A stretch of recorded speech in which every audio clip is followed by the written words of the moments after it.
Hello and welcome back to the Awakening Philosophy podcast channel. My name is Jed. How are you going? We are exploring the difference between imitation and genuine expertise, imitation and understanding, which is, as we have been reading in the book, belief functions through interpretation and also operates as the root cause of all human problems. And whenever any belief takes rulership in any area of reality, then we see death and destruction play out in society. Whenever any when anyone claims rulership based on belief, they function through interpretation. They can't do anything good, they can only do harm. Because it seems we are learning that we need understanding in order to do good things. Why is that? Because belief is believing somebody else and operates through imitation. If you understand something, you understand it for yourself. If you're believing someone else, you are imitating their appearance. And so while we've explored many different ways in which belief, by definition, only can do harm, no good can happen, only bad happen, because it operates as a cognitive function in opposition to unity, goodness, truth, while understanding is an ideal cognitive function that human beings can operate through that allows you to have an apprehension of the whole and function providentially to the parts. Have we covered that in depth in this text? Maybe we haven't. Anyway, that's what it is as a cognitive function. We did explore that in depth in the previous book that we read, Socrates and Jesus, A Dialogue in Heaven. But nevertheless, belief is one of the ways human beings can function, and understanding is the other primary function through time. And we have discovered that the title of this book, Is It All Relative?, is a way of describing the functioning of belief, because belief projects what isn't there, leaves out what is there. That's interpretation. And if you claim that that has any authority or truth value or should be used as a basis of rulership, then you are saying that truth is relative to the interpreter. Okay, so now we are comparing it. Excuse me. In part 3, we are comparing belief and its operation through imitation to what would be involved in actual expertise. For example, we're exploring a surgeon. While a believer can imitate a certain kind of surgery, only the things that he has seen directly. So any difference or deviation he can't relate to. So if a different person with a differently shaped or sized body, or with a different kind of problem comes in, the imitator can't relate to it. Also, we're seeing some other differences, because this particular person may not need surgery. If all the believer can do is imitate the surgery, the act itself, then he has no idea whether or not the surgery should be performed. There are other things like being able to diagnose the cause of the illness. A believer can't diagnose the cause. All they can do, thumbs up, is imitate the shadow of skill. What was it? The shadow of action being the shadow of learning. Without actually having learnt, you can only imitate its shadow, the shadow it gives. So while a surgeon might be able to do a physical thing, perform a physical surgery, that is the shadow of everything else he has learnt about the cause of the problem, whether or not surgery is needed or not, how to vary the surgery depending on the differences, the different kind of person, the different kind of illness, aftercare, any follow-up care that's needed. And if they can't help that specific person, or the surgery isn't appropriate for that specific person, can they matchmake them with somebody else who can help? So all of these things are involved in understanding and learning, and all belief can do is imitate the action itself, with no understanding of whether or not it's needed, or how to vary that particular action based on the needs of the individual. So why do we care about all this? Well, because we allow belief to function in politics. At no point do we have a set metric of skill and understanding to determine whether or not a politician knows the nature of not the physical body, but the human soul, and how to harmonize that with not the ideal model of physical health, but the logos of reality. So how to harmonize human functioning to give rise to the growth and development of all human souls in harmony with all life and the environment in which we live. So that would be something that people could learn. But because we are too fucking stupid, sorry, that's a bit harsh, I'm a bit frustrated with how obvious it is once you say it out loud, and how much unnecessary harm is being perpetrated simply by idiot believers, and our lack of insistence of some metric of objective understanding. So because we don't demand understanding in politics, the absolute worst, most ignorant, sadistic people of our species can claim rulership over everyone. And genocide, and capitalism, and mass exploitation, and the extinction of our species, and the destruction of our environment, etc., etc., etc. Because they lack the understanding that would be needed to actually heal the body, or, in politics, heal society. Same thing with religion. We allow belief to function in rulership. Same thing with the billionaire Epstein class under capitalism. We allow their personal beliefs that they are the chosen people, or they are special, or they get to treat human beings as cattle and torture them and murder them for their fun and profit. Yes, that's a false belief. That's objectively false.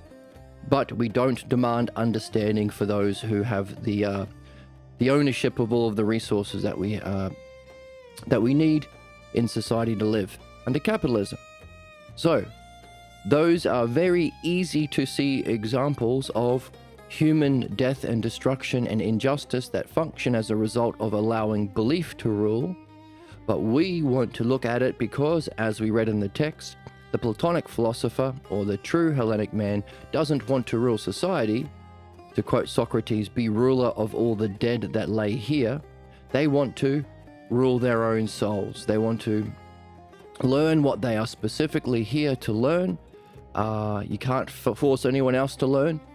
We can do our best to exemplify what it means to be a good person, to be Platonic, to learn how to think, to transition from our injustice to justice, which is nothing other than learning to understand belief, to free ourselves from the binds of belief and the injustice it causes, and to transition into understanding, which would require us to learn the skill of understanding, which is what we're doing here as we are learning to read, because we are learning to read without interpretation. It's the same skill, it's the same art. It's formally called the dialectic, the art and power of the logos being the inherent intelligibility of reality that we are living in.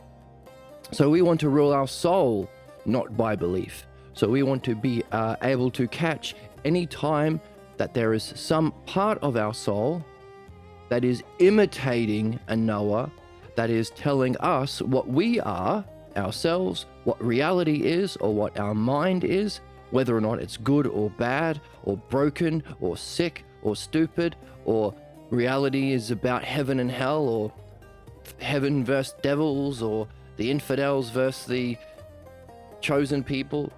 So any instruction about the nature of reality, or any diminishment of our capacity to understand, because that would be belief. We would be allowing our own souls and our life and our experience of reality to be ruled by the sadist, conservative, religious capitalists, the believers, the imitators. And as we said, it can only do harm. If we allow ourselves, our souls, our minds to be ruled by beliefs about ourselves and reality, we will only suffer, and we will only function in a harmful way towards ourselves, in our relationships, in our loving relationships, and if we have any influence over others or society, we will only do bad happen. We have to therefore learn to recognize the aspects of ourselves that are claiming rulership that's based on belief, people who claim to speak from an expertise they don't have.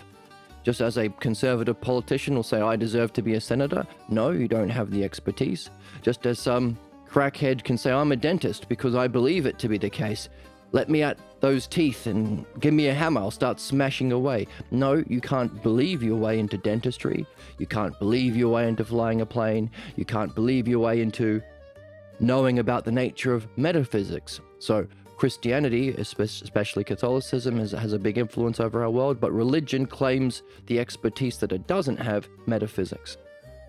Politicians claim the expertise it doesn't have, the growth and development of the soul in harmony with the planet. Capitalist billionaires claim the expertise it doesn't have, how to organize resources in a renewable, sustainable way to free ourselves from work in harmony with environment so that we can participate in our purpose to learn the logos. So we have to ask the question, what is the name that for the skill or the profession or the field of expertise that has the knowledge for those things? What we're discovering, it's Platonic philosophy. Now, Platonic philosophy is a bit of a misnomer. It assumes it's one kind of philosophy among all philosophies. But no, the idea that philosophy is a manyness is what we learn from academia, which is philodoxia, love of opinions. Oh, isn't that thing we said that was bad? Belief? Yes. So modern academia teaches the opposite of philosophy, the thing that's the cause of human problems, as philosophy. So just as the politicians claim the authority over justice while only being a believer and an imitator, religion claims the authority over metaphysics, academic philosophy claims the authority over what philosophy is, when each one of those things, these institutions currently allowed to rule in our society, are all operated by belief, doing the exact opposite of the truth and only causing harm and division. So, Platonic philosophy is just philosophy, capital P. It's using your mind to know your mind, which is what we're doing here. So we want to make sure that we are not ruled by any belief. So whenever we are diminishing ourselves, we have to ask the question, hang on a second, do I know the self? Do I understand its parts? Do I understand how the parts of the self function themselves? And do I understand how those parts of the cells function in relation to one another? Do I understand how, if they function in their ideal way, they give rise to a greater kind of functioning, a greater whole? Do I know any of that stuff? In other words, how well am I going in mastering the dialectic and the self-logos? If not, well then whatever aspect of my psyche is claiming to speak for myself, it's wrong and harmful.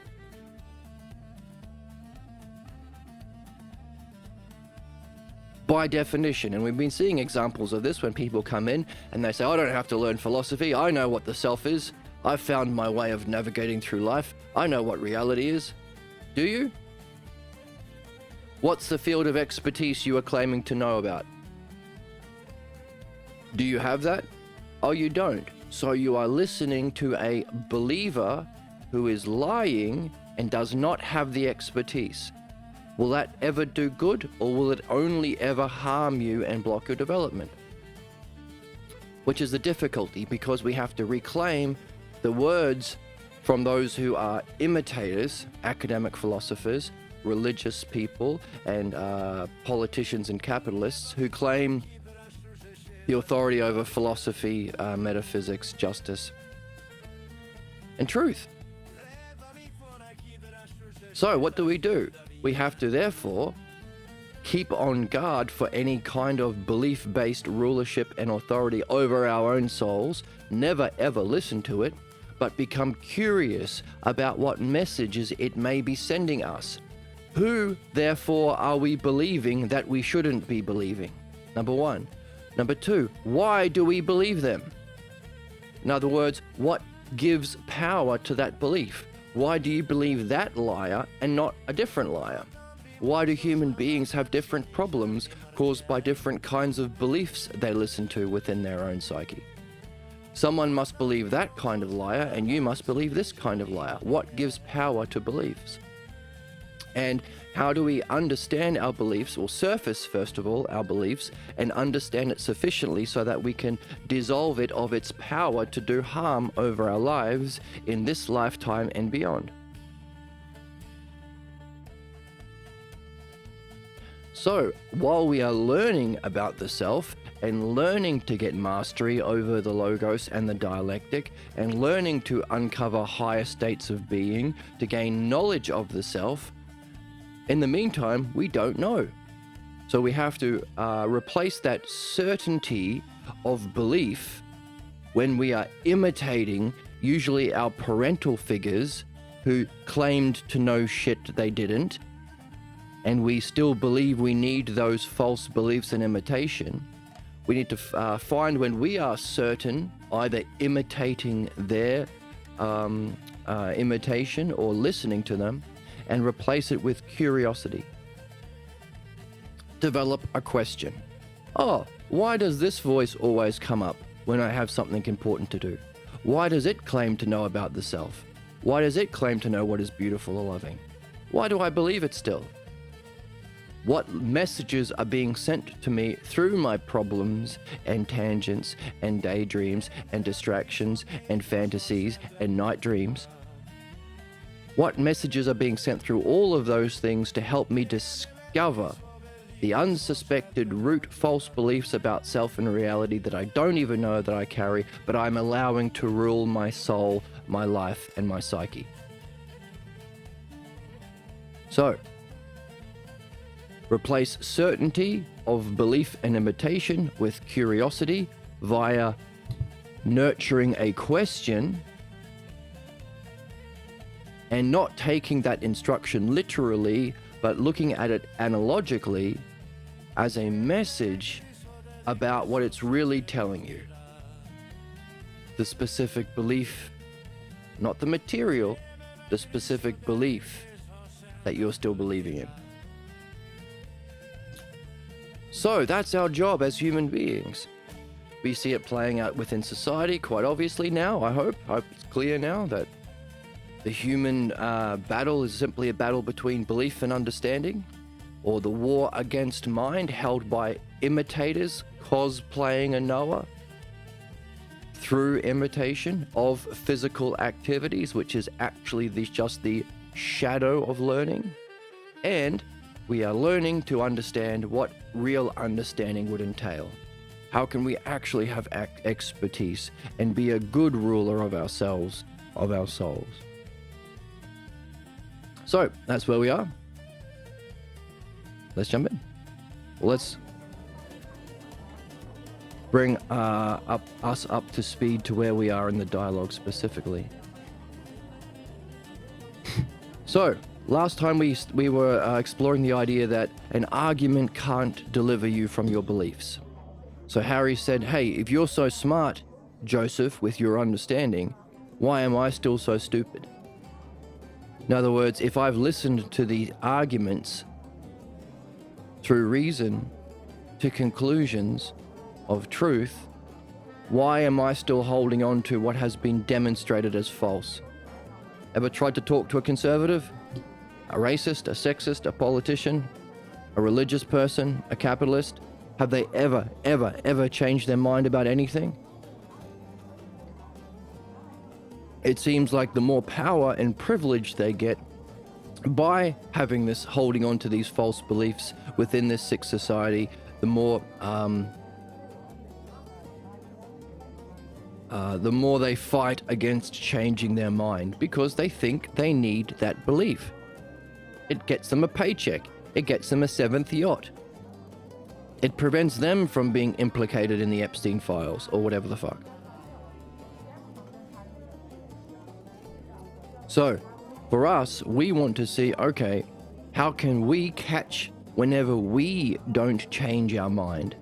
For example, everything that we've just said in that first 20 minutes of this introduction have been things we have seen in the text and outlined ourselves step by step using lovely pictures and maps and charts as we have on the board.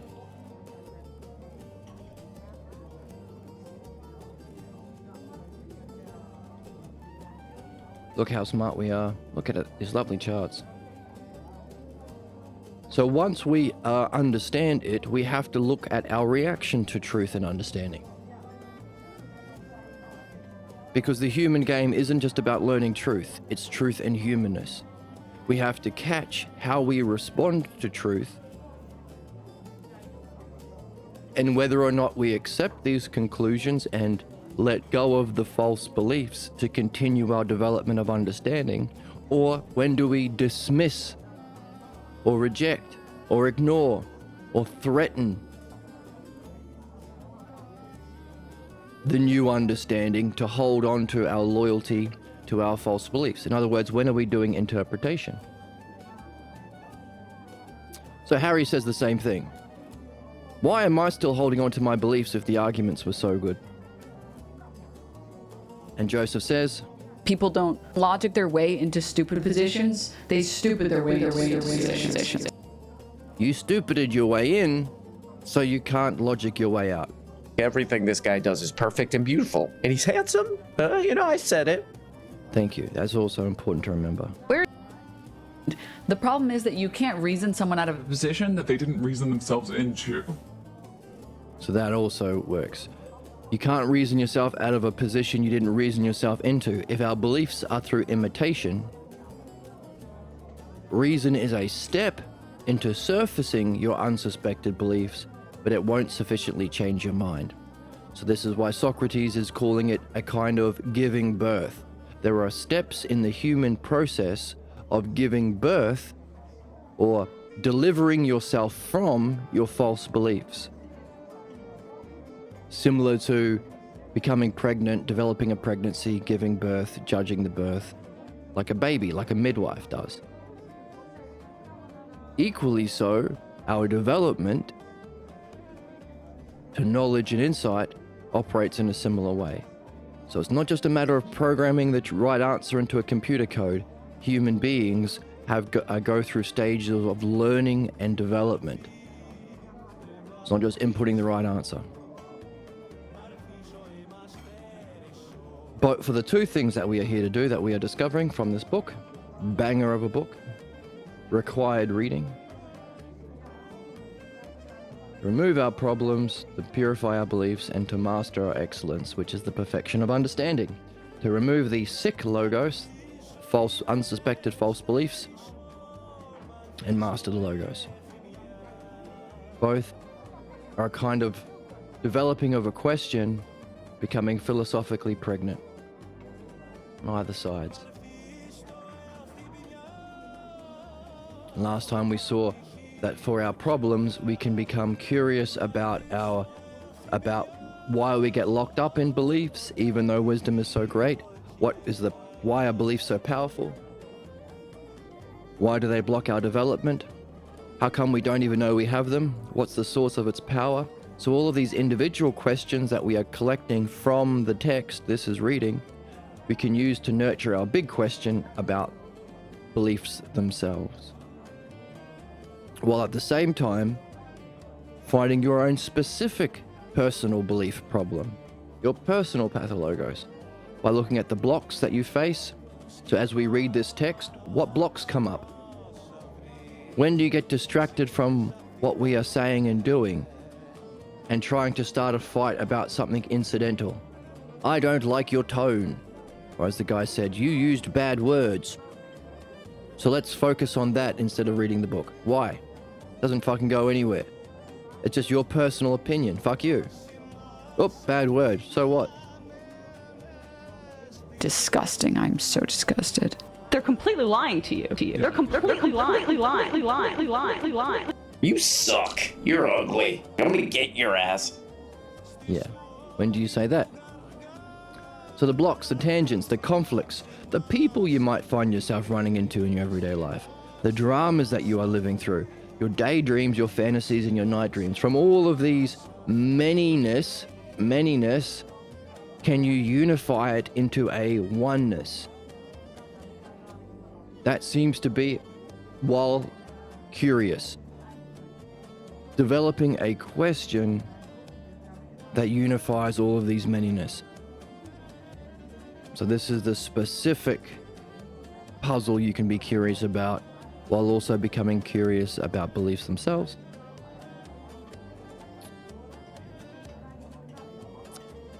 And similarly, when giving birth to insight and reason, Socrates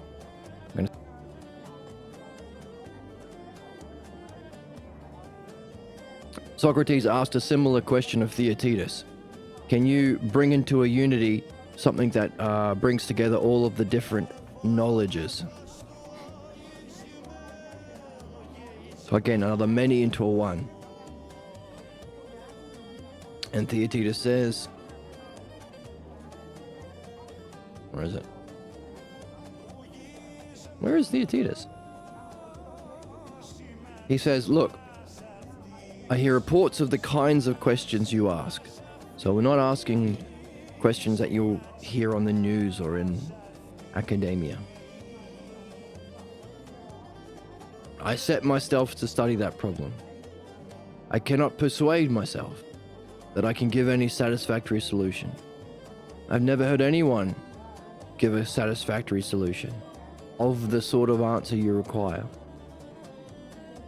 Yet I cannot get the question out of my mind. This Socrates calls a philosophical pregnancy.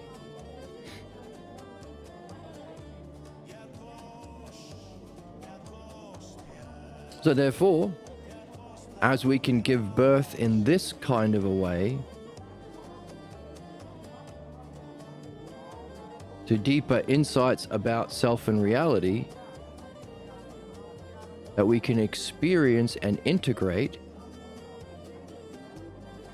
that's the definition of a wisdom tradition, a map to facilitate the, as we saw in the book, the experience and integration of these higher insights. Then education is a transformative process. It's supposed to transform you. The difficulty is, as we've mentioned already, that our institutions are hostile to that transformative process because we still allow belief to function, and belief is the root cause of all human sickness, so it will function in a sick way to oppose our own growth and development. But you can tune in here for free. You don't have to be accepted into Harvard to learn how to do what we're here to do, and find some friends to do it with here.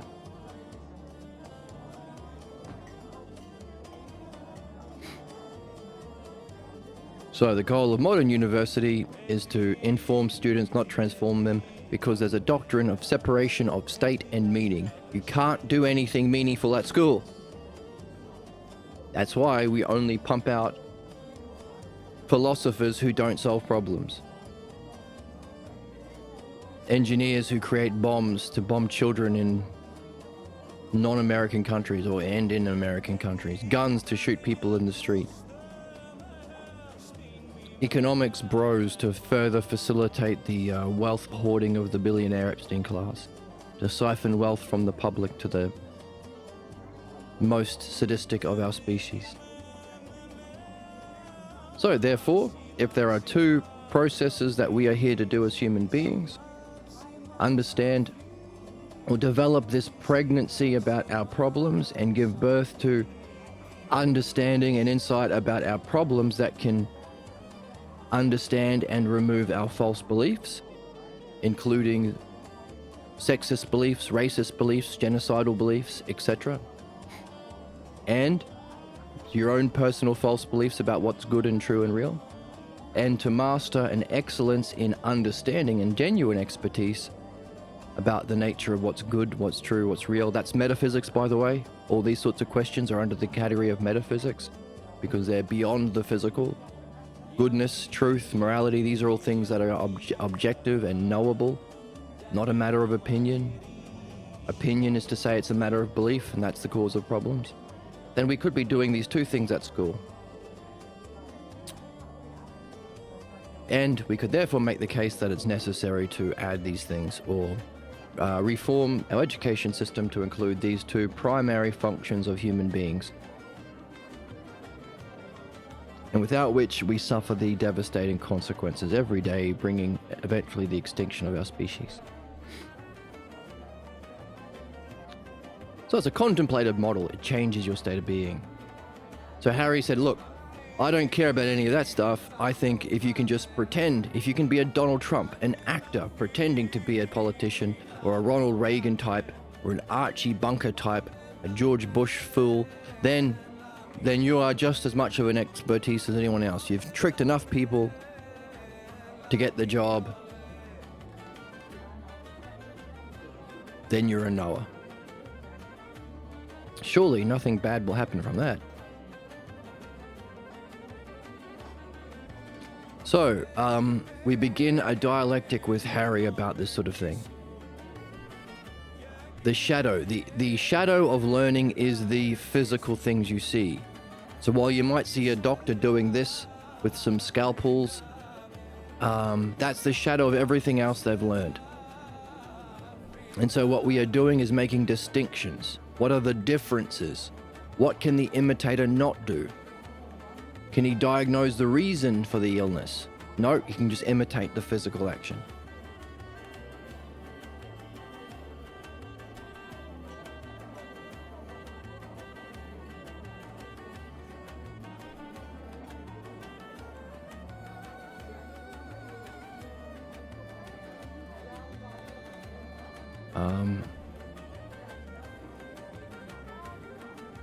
Right, can he make a diagnosis? Can he make recommendations for post-operative care? In other words, can they understand, can the imitator who can only imitate the action understand what might happen as a result of the surgery? Whether they might need follow-up appointments, whether they might need to take care of themselves in a specific way. What else? What if they choose not to do the surgery? Can an imitator do that? Or is it the axiom, when you can only hammer, the whole world becomes a nail? If all you can do is harm people, bomb people, then what do the conservatives do? If all you can do is murder people and exploit them for personal profit, what do capitalists do? If all you can do is condemn anyone who disagrees with you to hell, then what do religious people do? They can only imitate the one thing that their earliest modeled to them. So what if you're not what if you shouldn't do surgery? Not only that, can you recommend someone else they might see to help with their problem? So these are all the differences, and when it comes to the body, everyone's different. All bodies are different. Shapes, sizes, colors, how the organs are positioned, the size and shape of the organs, but also the kind of illness that they're suffering from. So, can the imitator know when to imitate the surgeon if he decides not to operate? What would he be imitating by doing nothing?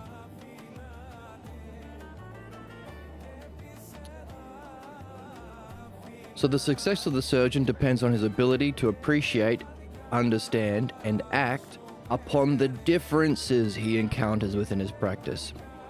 On the other hand, it must include those times when his medical judgments include not only deciding on the need to operate, but on whether or not to send his patients to another specialist, the matchmaker that we talked about earlier.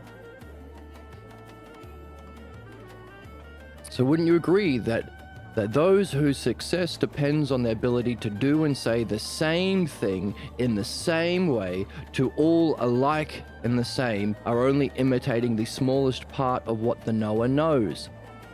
Further, must we not add that he doesn't know when it's appropriate to do that same thing? So the imitator ignores all differences because they play no role in imitation. So imitation is only about imitating sameness. And he doesn't understand how to deal with such differences because his only interest is to give the appearance of knowing, while he really knows nothing of what he does. So, we've been talking about politicians, religious, and the capitalists, but we could also say parents. Do they know? Nope. So where do we get our models of imitation from if we are stuck in a box with these people for 16, 18 years? And all they are doing is giving the appearance of knowing what love is, what parenting is, what care is, what nurturing is. What's the skill they should have been learning? What's the field where you know where you learn the nature of love? Oh, that's the symposium. That's Platonic philosophy. What's the skill of understanding how to rule a soul or facilitate the learning so somebody can come to rule their soul by following the logos? Oh, that's the dialectic. It's philosophy again. How many parents are Platonic philosophers? Ooh, zero, if not close to zero. How many parents act as if they know these things? What are they doing? Imitating their own parents. So the cycle of ignorance and belief, or the inheriting and learning of beliefs from one generation to another generation to another generation. So that's why we have these thousands of years of old, or religions that are thousands of years old, that are all stupid and outdated and archaic and were never right in the first place. But we have the Jews trying to interpret their way to save that archaic religion while doing a genocide. We have the Christians finding a way of interpreting their old false religious beliefs to the modern age while voting for Trump, who's doing a genocide. Etc., etc. So it's the cycle of ignorance that we can trace back through human evolution and human history. Through beliefs. And our assimilating it and saving the beliefs, which is called hermeneutics, trying to save the bullshit beliefs that you happen to be born into, that's interpretation. And interpretation is nothing other than saying it's all relative to the interpreter, which is a truth statement without having the actual expertise of what truth is, which would be Platonic philosophy and the dialectician, the Hellenic man, the Hellenic way of being.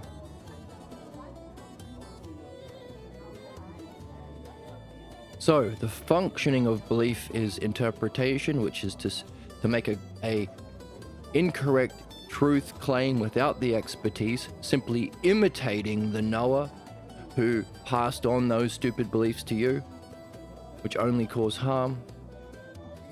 And the human condition is our stupid, zombie-like, savage loyalty to those ignorant, false beliefs that go back generations of ignorance and harm, causing the pages of human history to be soaked in blood, that we are fiercely loyal to against our own interests and benefit. That's the nature of the human condition. A war on mind fought by our loyalty to beliefs, thinking truth is relative without knowing. With all you can really say is, it seems true to me, but we don't say that. We say it is true. It's my truth. So the war against truth and understanding, growth and development, facilitated through understanding and following the logos through the dialectic, caused by our loyalty to unsuspected false beliefs that turn humans into savage fucking animals. Don't challenge my mummy, she was the best, I'll beat you up. Don't challenge my religion, I'll genocide you. Don't challenge capitalism, we'll put you in concentration camps. Fucking stupid baby brain bullshit.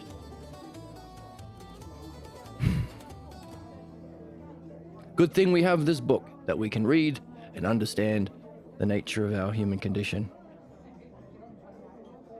But of course, we have to ask the question, why therefore are we here? If we all get these false beliefs, that is a cognitive function, one of two that we have, belief or understanding. Why do we get these false beliefs that we don't even know we have, that dictate our lives, that we don't even know are there ruling our souls? Why do we all get them? Like, why are we born in this part of evolution? Must be here to learn.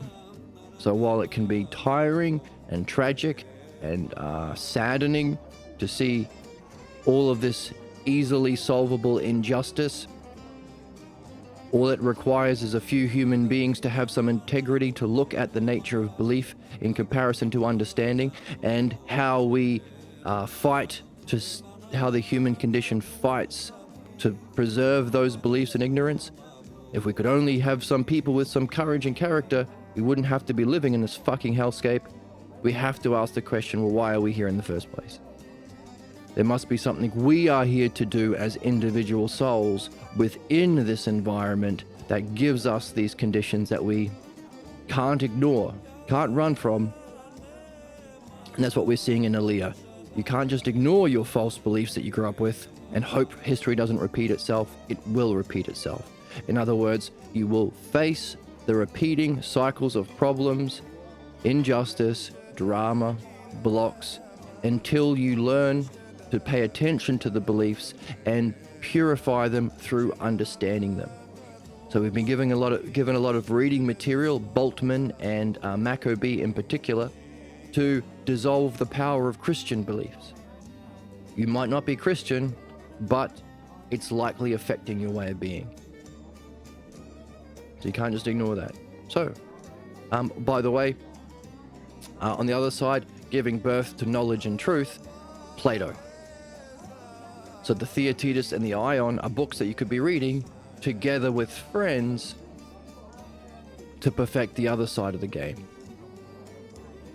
And the better you perfect truth and understanding, the better you are going to be able to apply that to understanding the beliefs. And the more that you remove the blocks caused by your beliefs, the better you can read.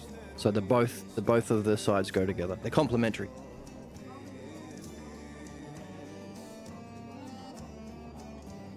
And as the book is saying, best to explore them with friends. If you can find friends who are also have the courage and character to face the truth and develop, then you can explore both kinds of books with them. So the case made for imitation over actual learning is save time. Now we could modernize this book because the fascists in charge of conservatism are doing a propaganda campaign against education.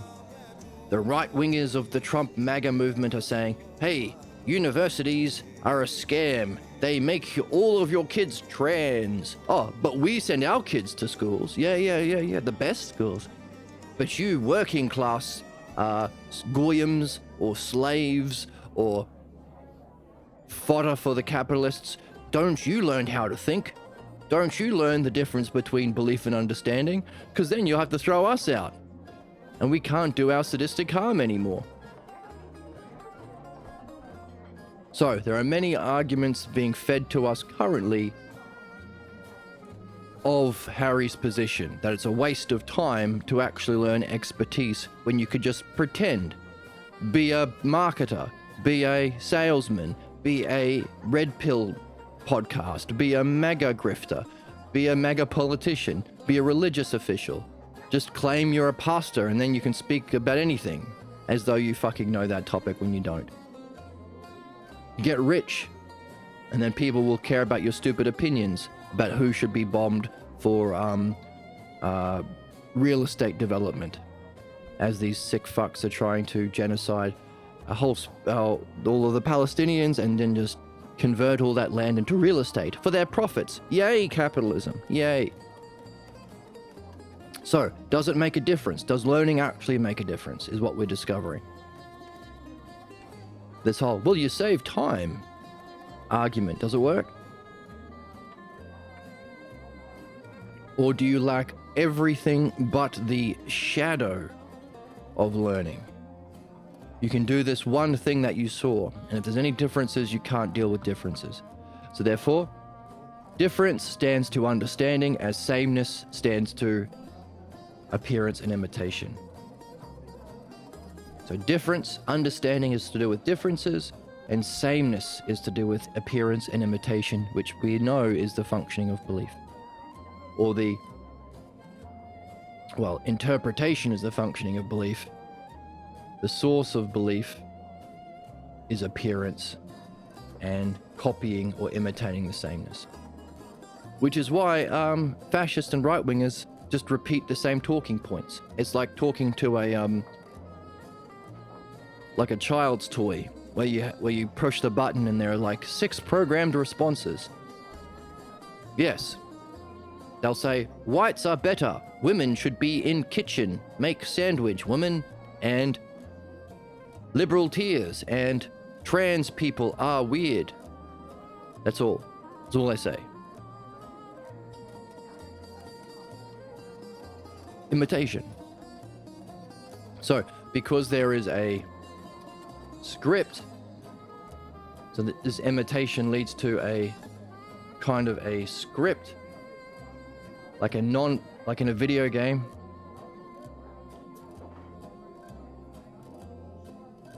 An NPC script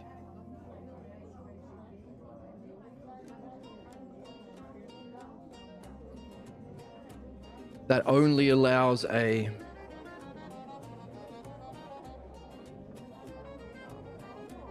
certain phrases, makes you a zombie, because zombies have a very narrow use of language. All they can say is brains, and a narrow use of reflection. All they can do is seek brains and sustain that false belief. So there's our logos and ousia, very narrow pool. And we savage fights against understanding,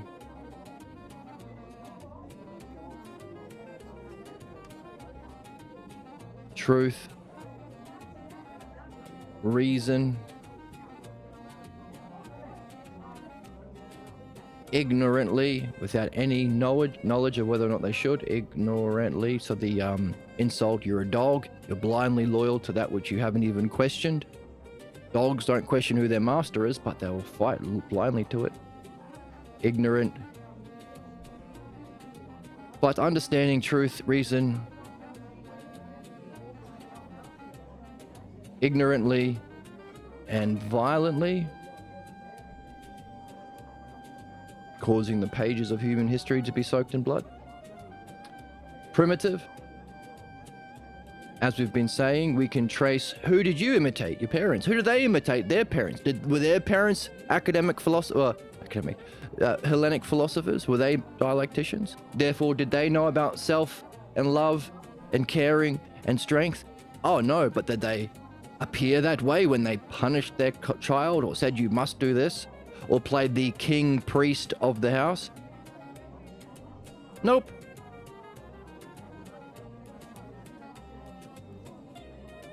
Well, therefore, if they're not operating from expertise, reason, and understanding, they must have been imitating someone themselves. So their parents, oh, your great-grandparents, what are they like? They're not Hellenic either? Oh, what about their parents? And all the way back to the cave. So we could even say that this blind, savage, zombie-like NPC loyalty to tribe leader in the cave while thinking anything different. So all differences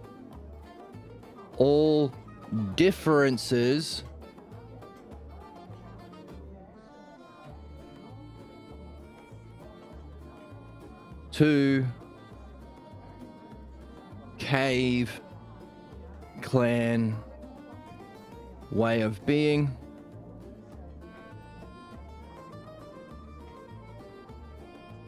Beliefs and leader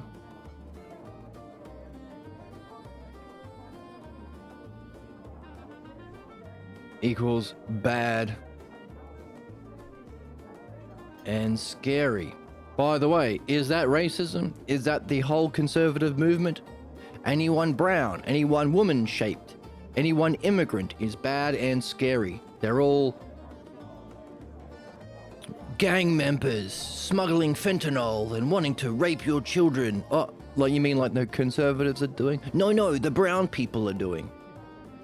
So, what we are seeing is our development operates through understanding, which deals with differences. But the primitive caveman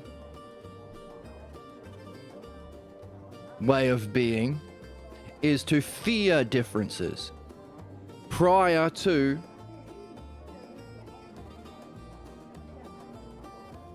so this is prior to Logos and Usia, prior to our evolution into the cognitive capacities that make us intelligent. Language, which is also language,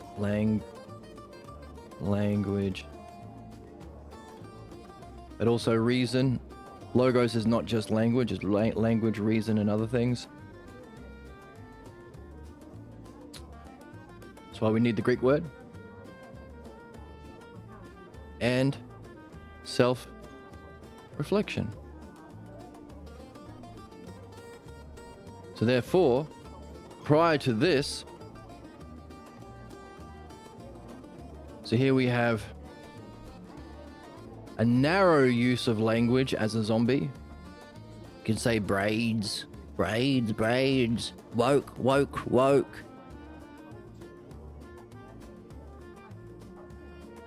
Palestinians are savage. Anti-Semitic. Jesus is king. Women in kitchen. So, narrow language or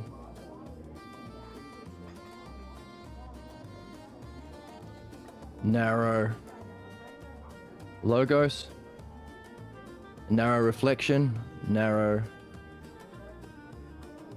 or let's say shallow, shall we? Which is a shallow logos and Usia. So we operate with a shallow use of logos and Usia in our problem. So we are defining the human problem, which is a functioning of imitation.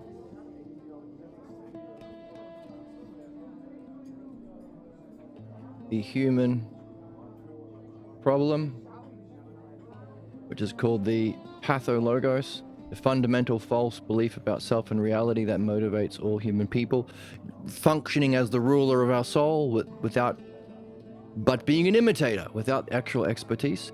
So we want to listen for that voice and not listen to it, or reflect on it with questions and through analogy.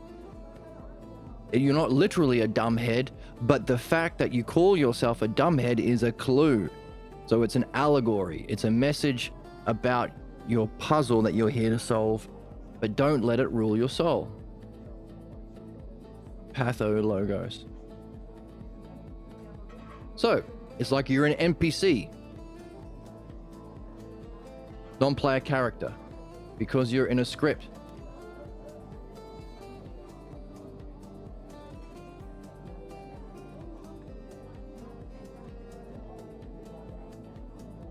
Repeating empty phrases.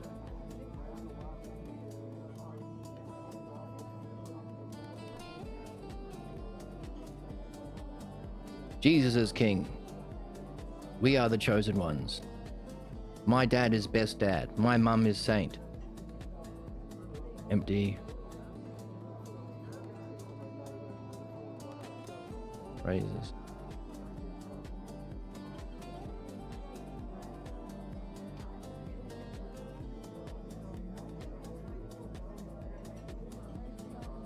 Phrases.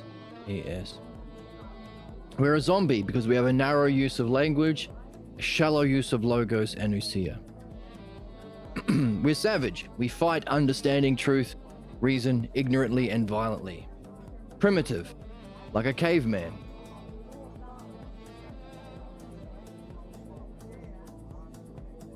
All differences to the cave clan way of being, or our beliefs, or our clan leader. Clan beliefs, or clan leader.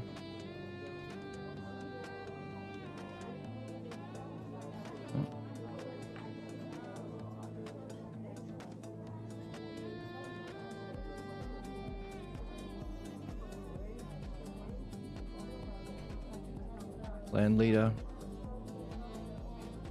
are bad and scary.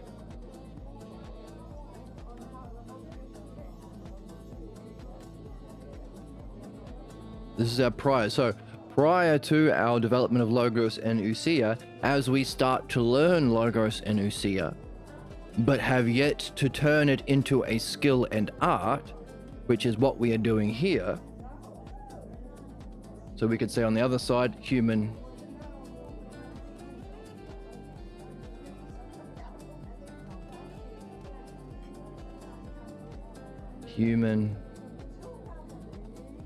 excellence or art, which would be the logos or the self logos, because this the logos that we are learning is of the self, the inherent intelligibility of self. So important that we have this as our art because we are seeking to rule ourselves. So we take what was shallow in our primitive caveman days and recognizing its, or before we had developed it properly, we still are in that caveman state of mind because we only have a shallow use of ousia and logos to maintain our beliefs. We have enough self-reflection to keep ourselves stuck in our problem, but not enough to leave our problem. We still have Nazis, we still have conservatives, we still have racism, we still have all this bullshit. That's simply ignorant, savage, caveman, primitive, NPC. We'll put ignorant as well up there because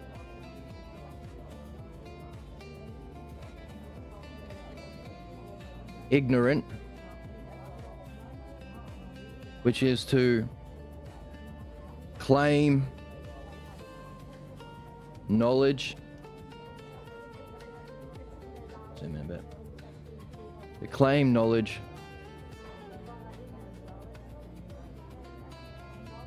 expertise,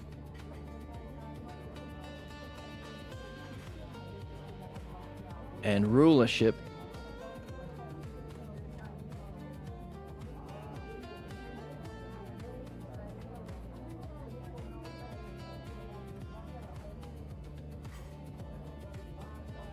without understanding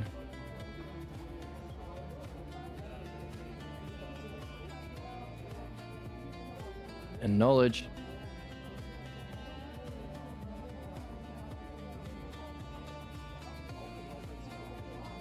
only belief. And bring out space, make some more space.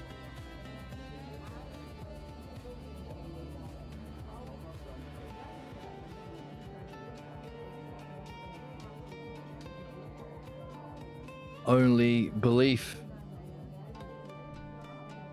and interpretation and personal interpretation, which is projection and blind spots, which is blind from reality or projecting what isn't there, which is the functioning of belief. Interpretation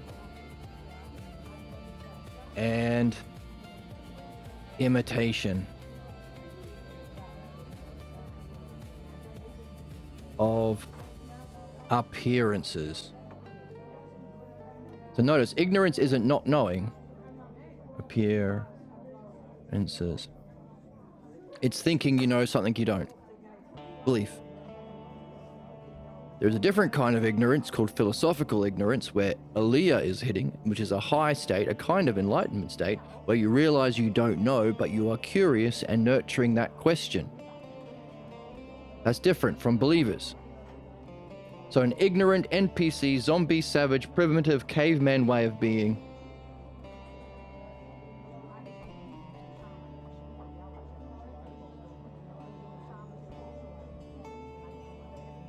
So caveman would be all differences to the cave way of being is bad and scary.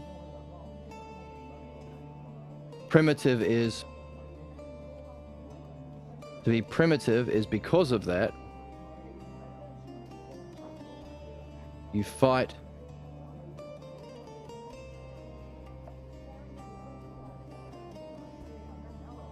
against own interests. Interests and benefit.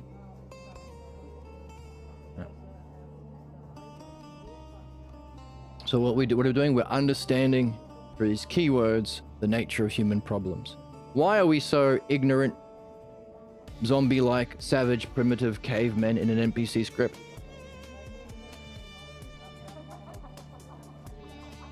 Belief. And as the belief fights against our own interests, we could say it's a war on mind fought by belief against understanding. And own benefit. Only a primitive would fight against their own benefit. Hey, those bootlickers for capitalism, the people who don't consider themselves working class, but temporarily embarrassed billionaires who want to fight for the rights for billionaires to murder people and rape people to death and for personal profit and fun, because they want to be in that position themselves. Why are they fighting? It's you who are getting murdered for fun. It's your children that are getting kidnapped for Epstein Island bullshit. It's your family that's getting bombed to death. It's you that have to sacrifice your work sacrifice your life to work for survival. So these billionaires. Why the fuck are we, as a species, fighting against our own benefit? Primitive. It's a byproduct from our caveman days where we taught anything different to the savage, stupid beliefs that we grew up with and inherited from our great-great-great-great-great-great-great-grandparents. Anything different to that is bad and scary. So all you need is a fascist to say, hey, you know what's causing your problems? Yeah, you fuckers. Operating through belief, exploiting people. No, it's the brown people. Don't they look different? Don't they sound different? Also women, don't they appear different? Same bullshit every single day. Every single generation, it's nothing different than the vilifying of anything different to appeal to your pre-evolved state of savage caveman belief-based functioning. What we are supposed to be doing is learning to understand this, which we're doing here.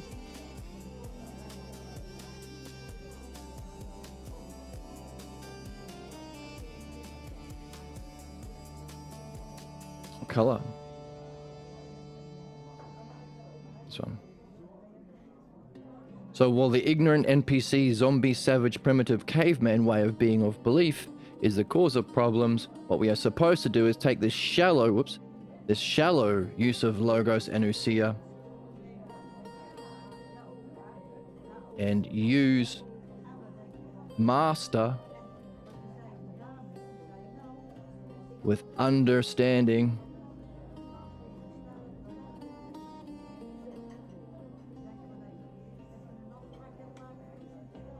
and knowledge or insight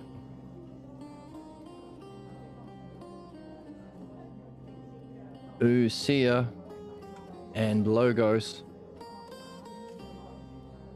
with excellence.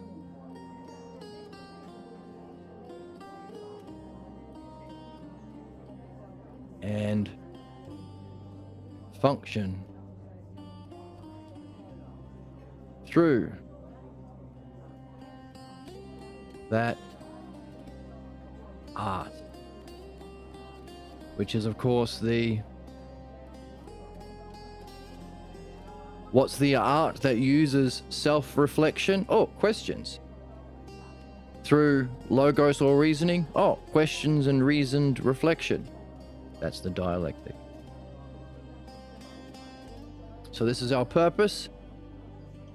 The dialectic. This is the nature of human problems. Ignorant NPC, zombie, savage, primitive, caveman, loyalty to false beliefs. Hooray!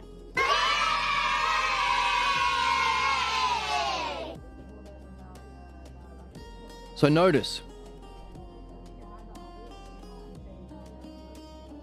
with an art, you can understand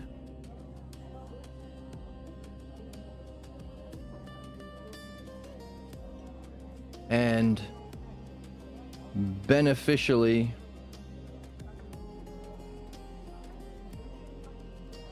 relate to differences. Differences in the, samenesses and differences. The sameness of all human problems and its structure, but also the differences between different people's individual problems, level of development, state of pregnancy. Leave that out for now. Whereas we can see in our description of our problems, all differences are bad and scary.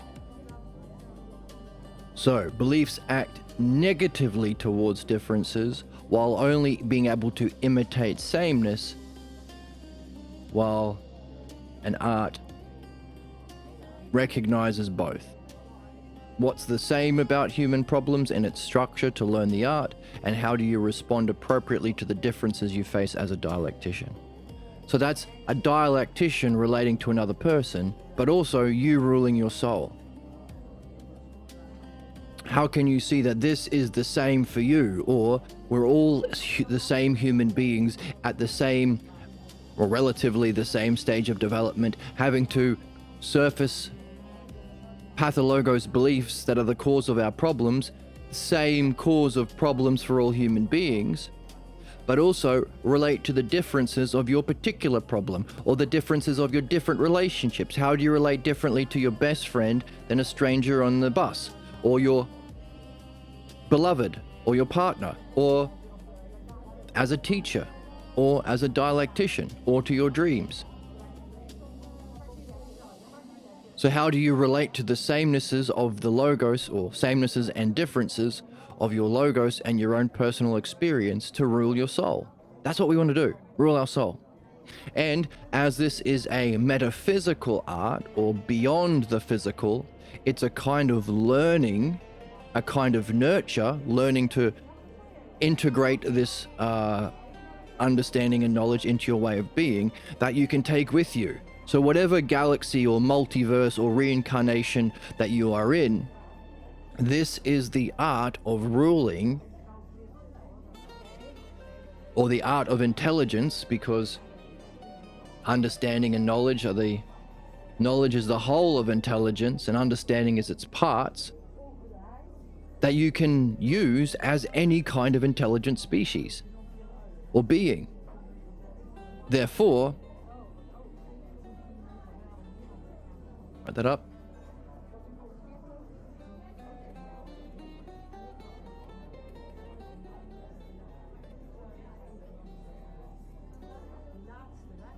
as knowledge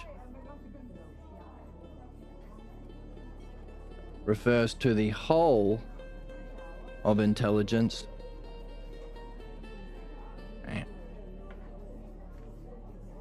which is what ousia is, mind knowing itself as a whole, that's ousia, and understanding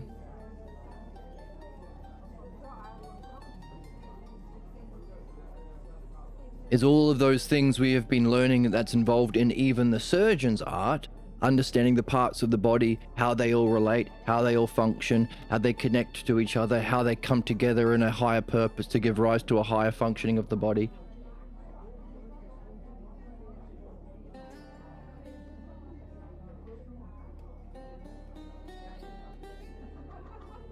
The parts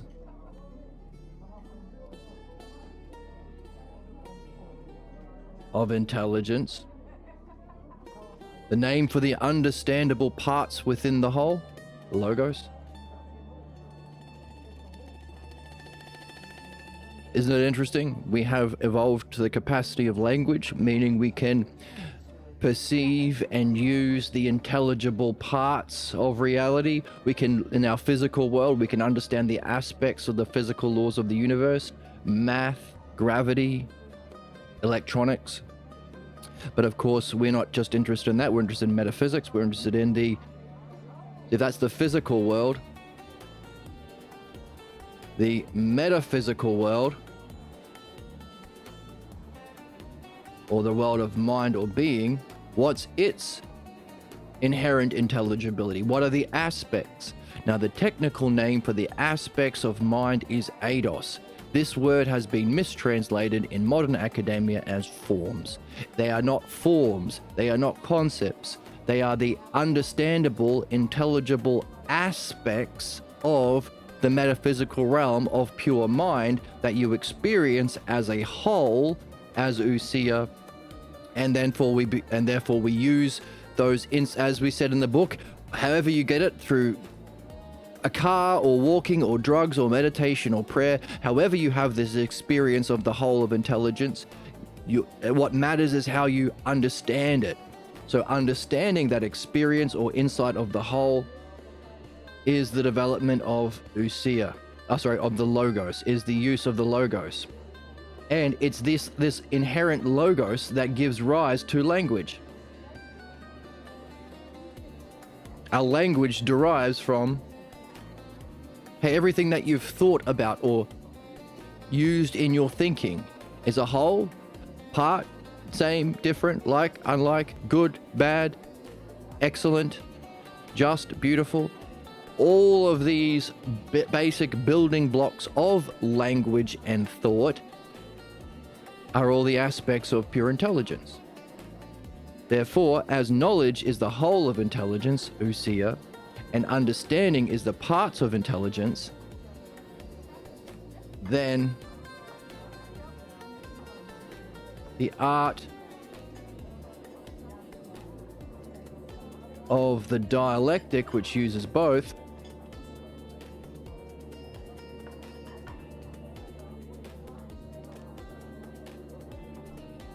which is the art of both,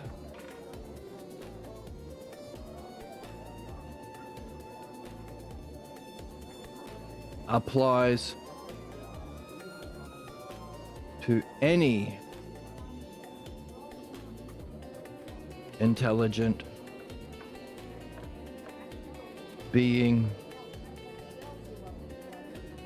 or time or multiverse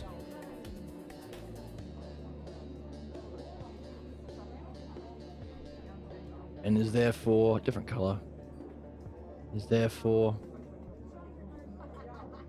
the learning. Remember, we're supposed to learn it and integrate it, so learning and integration, or learning and nurture.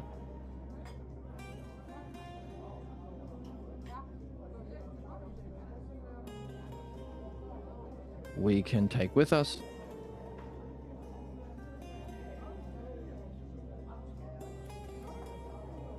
Which makes it therefore our purpose, and meaning of our life. The activity we're here to master.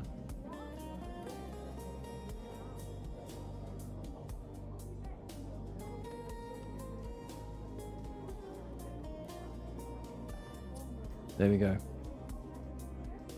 So, while it can suck looking at, describing, and having to nail down and understanding the nature of human problems, what makes us ignorant NPC, zombie, savage, primitive cavemen,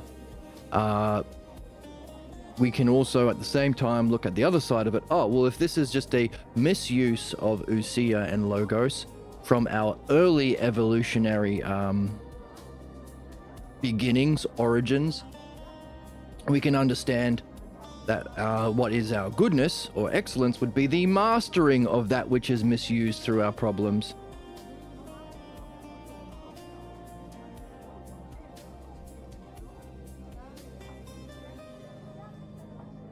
Which is called the art of dialectic. And as the art of dialectic uses the whole and parts of intelligence, it's the art of intelligence.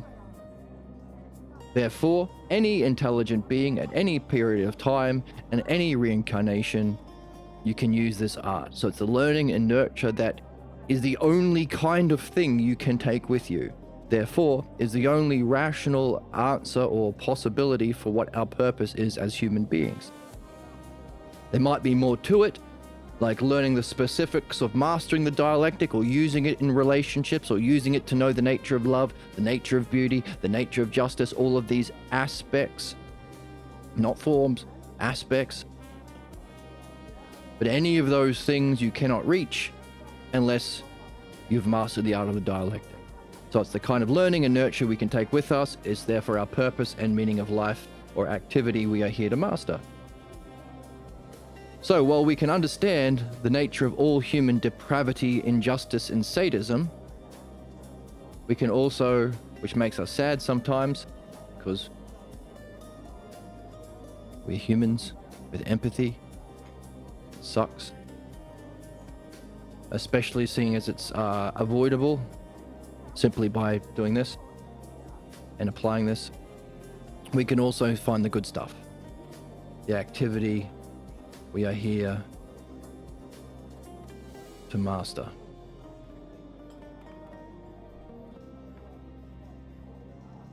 So it's not all sadness. In fact, even the sad stuff, it's only sad when it's when we feel hopeless. But what we can get from this banger of a book, this masterpiece, is an understanding that we can use to solve our problems. And that's where we are in the text. How specifically do we solve our problems? So even though we've written on the board the nature of all human problems and the literal meaning of life, which is fucking amazing, hooray. Everybody should love sluts. I love sluts. Also, we should love sluts. That one's perfect and exactly the case. That's exactly the case. If you don't know. Oh, now you know. And now you know, while we've written this on the board, it's not going to affect you. Well, completely. It's not going to completely change your mind about what you think is the source of problems and you think is the meaning of life. Because it's not just a matter of truth, it's truth and humanness. It's not just a matter of mastering the truth. We have to understand also how these human problems fight back in an NPC script, so predictable, in a savage way against your interest, in a primitive way because it's different than what you believe, in an ignorant way because you think you know better, as cavemen, different from your family clan way of being. How it fights back in your soul, in your state of being, against the truth of what we've just described. In other words, the dialectic is not just about mastering the truth, it's about mastering what's false. Not just the functioning of excellence, but the functioning of belief that fights back. In other words, the truth alone won't save you. won't deliver you from your ignorance and allow you to give birth to insights. There is a process of moving from one to another. That's why we're doing it here, through time. If the higher dimensions of reality that we call non-physical are beyond time, or have time functioning in a different kind of a way, all at once kind of a thing, by these two cognitive ways of functioning,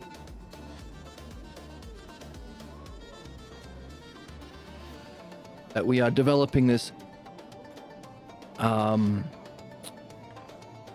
let's fix this. So as differences is to understanding, so too sameness is to belief. Because belief and understanding are the two cognitive functions, which operates through appearance and imitation. Therefore, what's the equivalent? If belief functions through appearance and imitation, what does understanding operate through? Because understanding relates to differences as belief in appearance to sameness. So if we have these two cognitive functions in time,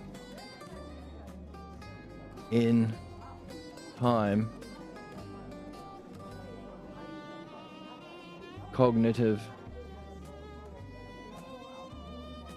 functions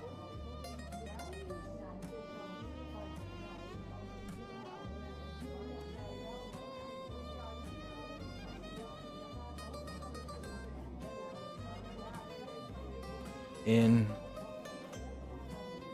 time, A and B,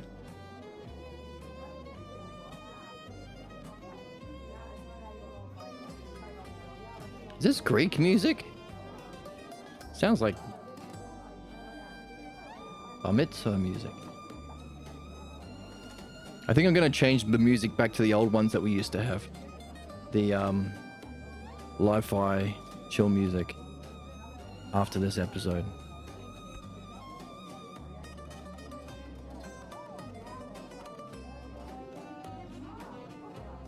It sounds weird. I don't want to listen to Jewish music in the middle of a Jewish fucking genocide.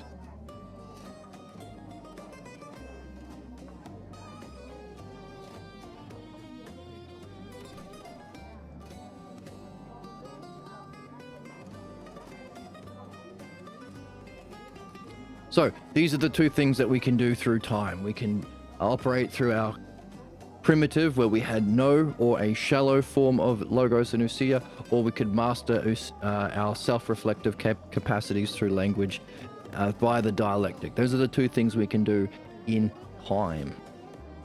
And therefore, through time, we can experience the process of going from one to the other.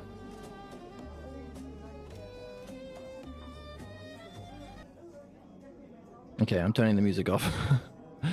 Sounds too Jewish, and fuck that in the middle of a genocide.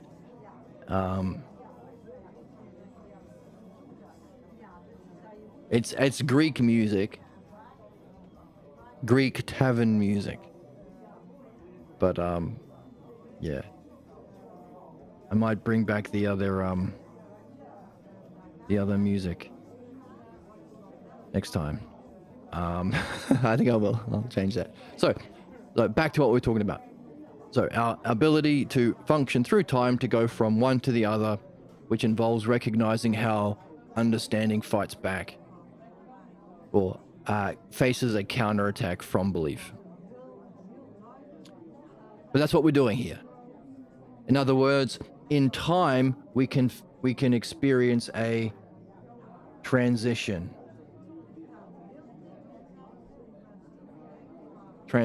Transition or process through which we can master an art. Therefore, allowing us to master an art that we can use to facilitate such a transition or to benefit. So, you will likely be experiencing this yourself as we are learning to read the text and master the text without interpretation. You will experience all of the kinds of ways your ignorant NPC, zombie, savage, primitive, caveman, belief-based rulership of your soul that has been ruling your soul unsuspected. You don't know you have this as the ruler. Belief about self and reality ruling your soul. You will experience all the ways it fights back because that's its functioning. If there are two ways of being and we seek the good, one way of being reaches the good, the other opposes the good, blocks the good. We can't not want the good. Seeking the good, by definition, is a fundamental force of life. We seek our good. We want to eat the good sandwich. We want to understand things in a oneness. We want to unify together out of conflict, in harmony. We want the truth about where the sandwich is in the house if we want to eat the good sandwich. So you can't not seek, so it's not evil. Evil is, I seek a bad thing. I want to eat a bad sandwich. I want the false thing. I want to eat the pretend sandwich, which won't give me nourishment. I want division. I like it when I'm in conflict with myself and sad. No, doesn't make sense. Evil as a principle is stupid. And we did explore that in the previous book, Socrates and Jesus, A Dialogue in Heaven. So it's not evil that can block our development. It has to be some sort of block or counter-attack against what we want. That's why it's primitive. It's against our own interests. So of the two kinds of things we can do, one allows us to reach our goodness, oneness, and truth. And beyond that, the one self, the good self, and the true self. The other one functions in opposition to that, which is why Nazis burn books, why MAGA is defunding education, why religious people would burn you at the stake if you carried even the Bible or had it in your own language. Why capitalists don't want you unionizing and learning Marxism and spends all of them billions of dollars teaching you socialism and Marxism and communism is bad. China is evil. Don't have socialized things. We want all of the things so we can fuck you over with it. So all of these belief-based groups, as the belief within our soul, functions in opposition to learning, understanding, development, truth, goodness, and benefit. That's the primitive nature of our problems, fighting against our own benefit, and the savage way in which it functions as cavemen. Anyone different from hey, I'm Elon Musk, and my parents said that we're the special boys, and we get to kill children in diamond mines because they're black. And if you have something different, I will kill you.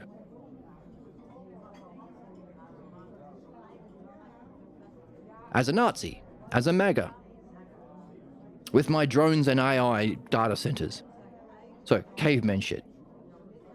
So, that's what we would have to do as a species, recognize A and B, and recognize that we are here to go through this process in time.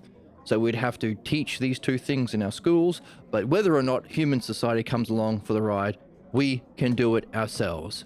That's what Joseph has been pointing out. Harry's like, hey, you just sound like you want to rule everyone, like a tyrant. Nope. Plato's Republic isn't about a political state.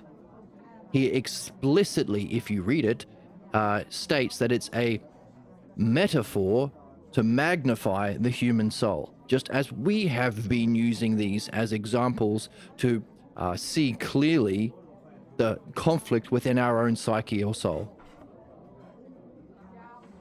But this is what's needed in a true educational system, which would transform us for the better and allow us to solve problems. Thumbs up, actually.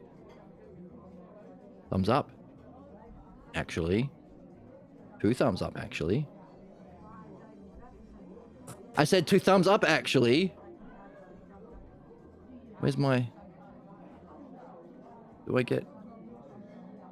Okay. Do I get There we get fireworks. Hooray. Now we're getting into extreme Jordan Peterson levels. I need to bring the music back.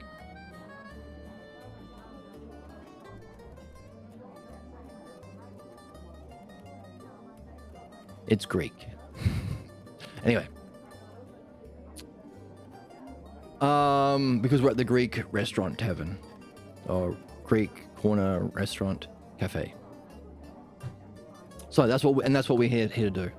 Yes, it sucks living this out, but blissful to experience knowledge. Meaningful to be able to facilitate that and function through that. Excellent to be in that state of justice at all times. Wonderful to be able to lead our friends through it, which is why Joseph is saying, hey, go through this process with friends. Start a book club like Wembinyama.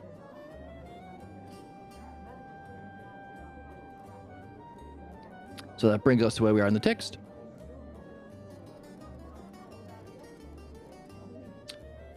Difference stands to understanding as sameness stands to appearance and imitation. That's where we are. I'll take a quick coffee break and we'll keep reading from here. Stay tuned.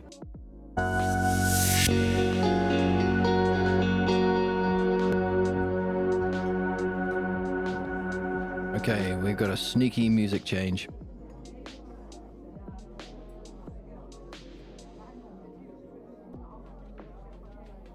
Some chill beats in the background. Let me just quickly make sure. Okay, a bit of compression's fine.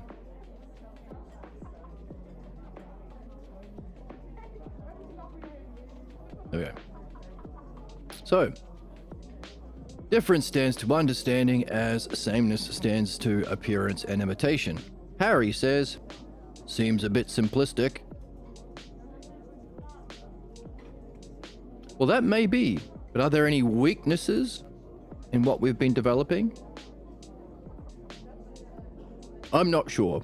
Maybe, maybe not. Notice, believers can't conclude. Doesn't want to conclude. Why?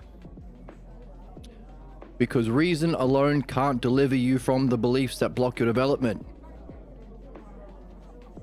The problem is that you can't reason someone out of a position That they didn't reason themselves into. Exactly. The Oracle says it, so it must be true. They're secretly turned on by it. What? Gun. Good.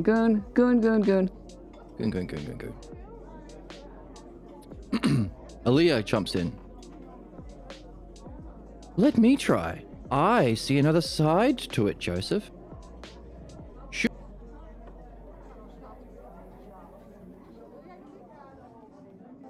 I sneezed.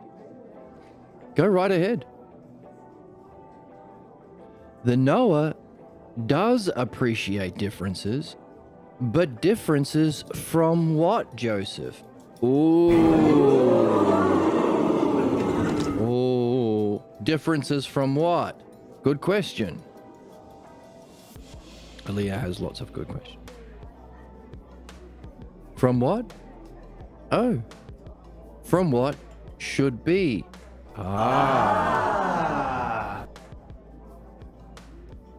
Differences from what should be. And is... Oh, that's interesting. Aaliyah says, and is what should be a model?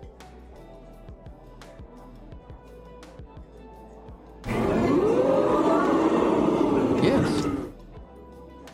Now there's two ways of looking at this. There should be as in a model, but whether it's the model of the healthy body that should be, or the model of the healthy mathematics or the right math equation, or whatever the specific knowledge is, isn't it interesting that the name given to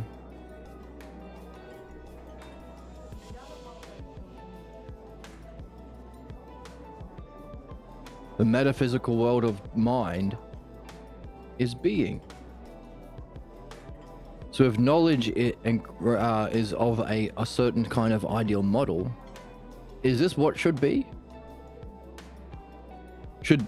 What should be mind? Because that's what being is. It should be being. Therefore, the stage of becoming is aiming to be what is be. Is that the goal of all development? To be what is being, what should be, that which bees being? Something to wonder about as we keep reading. Get that question in your belly. Get pregnant.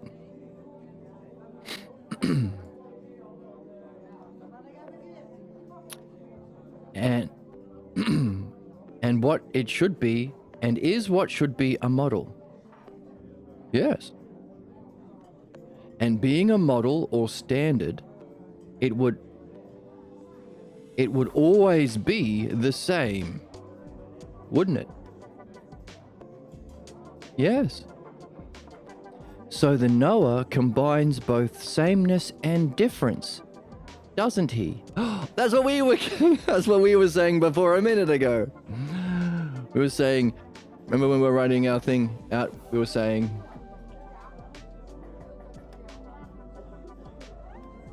differences are bad and scary for the nature of human problems belief. But we were in the middle of writing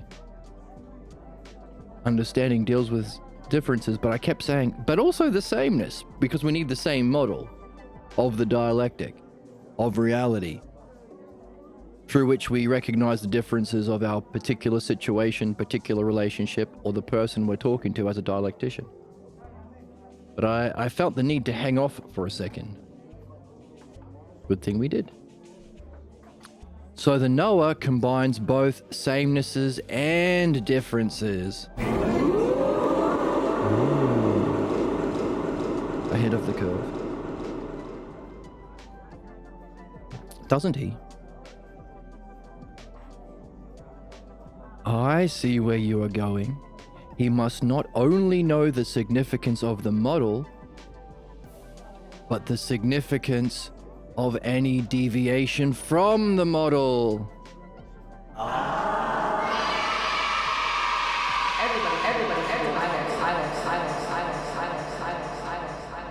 I'm cute. I think it's so awesome. I think it's awesome as well. Significance of the model and significance of deviations from the model. Very true. Good. Now we can add that to our analogy.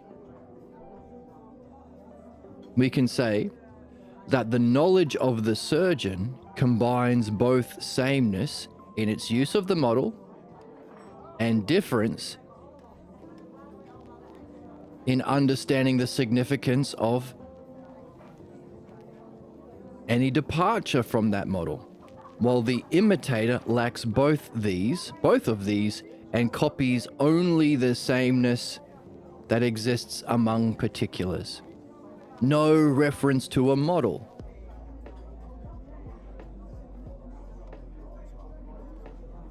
No understanding of the significance of the departure from the model, no recognition of the sameness of that model, only copying the sameness that exists among particular actions. One lives with the higher, the other lives with the lower. Oh, ooh. Taking us back to our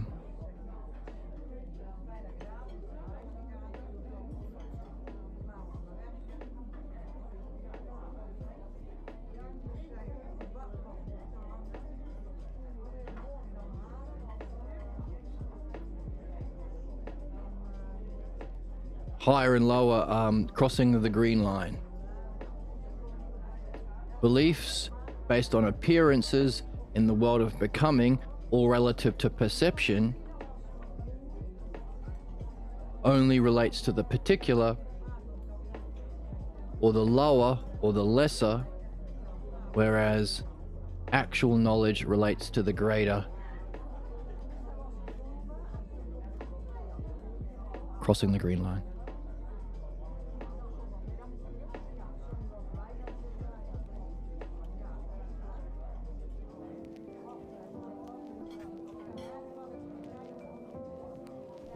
What's that thing?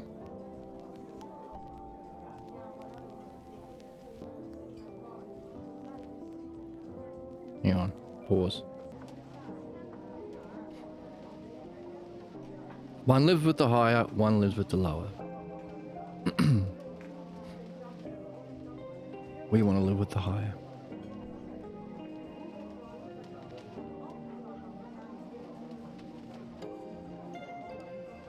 Yes, one participates in and through models, and so reaches understanding. So understanding is still with a model, while the other only copies shadows.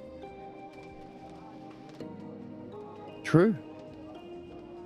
And can't we say the same for all branches of knowledge? For to the degree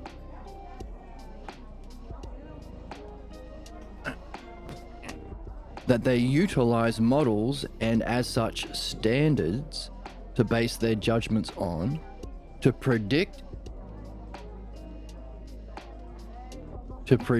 and anticipate the future, we can say that they are systems of knowledge. Surely that also includes the lawyer and the captain. So, do conservative politicians or religious people anticipate and predict the future? No. So the same cycles of market crashes and genocides and starvation and wealth exploitation over and over and over again. Why? No models, no standards. Do they have a standard, or is it one rule for thee, one rule for me? No standards. So for our soul, is there a standard for knowing the self that you would insist if you were to learn philosophy? Do you insist on it for that voice in your head that says that you suck or that reality is bad? Do you demand that standard or expertise from your parents who taught you how to talk this way?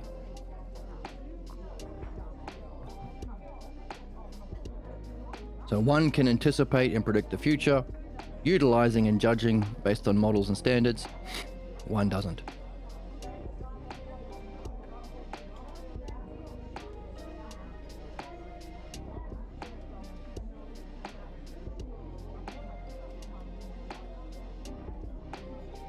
And that includes the lawyer and captain, doesn't it? It must. Then we have set out what was required. Yes, and it was fun. Thanks. Yes, it was fun talking to Aaliyah. It was like pulling fucking teeth with Harry. Jesus, Harry. Dumbass. Dumbass. I've been a bad little girl. Hey, quiet, Emma. You've been a bad little girl and you're getting a vigorous spanking right now? Sounds like you just want me to give you a spanking. Gooners. Which is gooner. To say. Gooner. Gooner bait. That's gooner bait. It was fun talking with Aaliyah this time. Yes, and that was very helpful. Now, Harry, should we return to your original points? Do you still maintain that the differences between the surgeon and his imitator do not make any difference? Are you still holding that there is no circumstance or action in which you would prefer the knower over the imitator? For we have pointed out that when diagnosis and treatment are required, there is no need for the imitator, nor when the surgeon's knowledge and understanding are required, there is no need for the imitator. So would you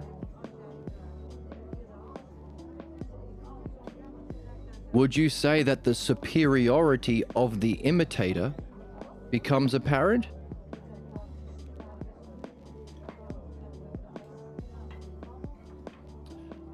So you got your conclusion. Notice, you got your conclusion. This making everything relative to personal opinions is a way dickheads can escape from making conclusions even if their girlfriend has just seen it herself.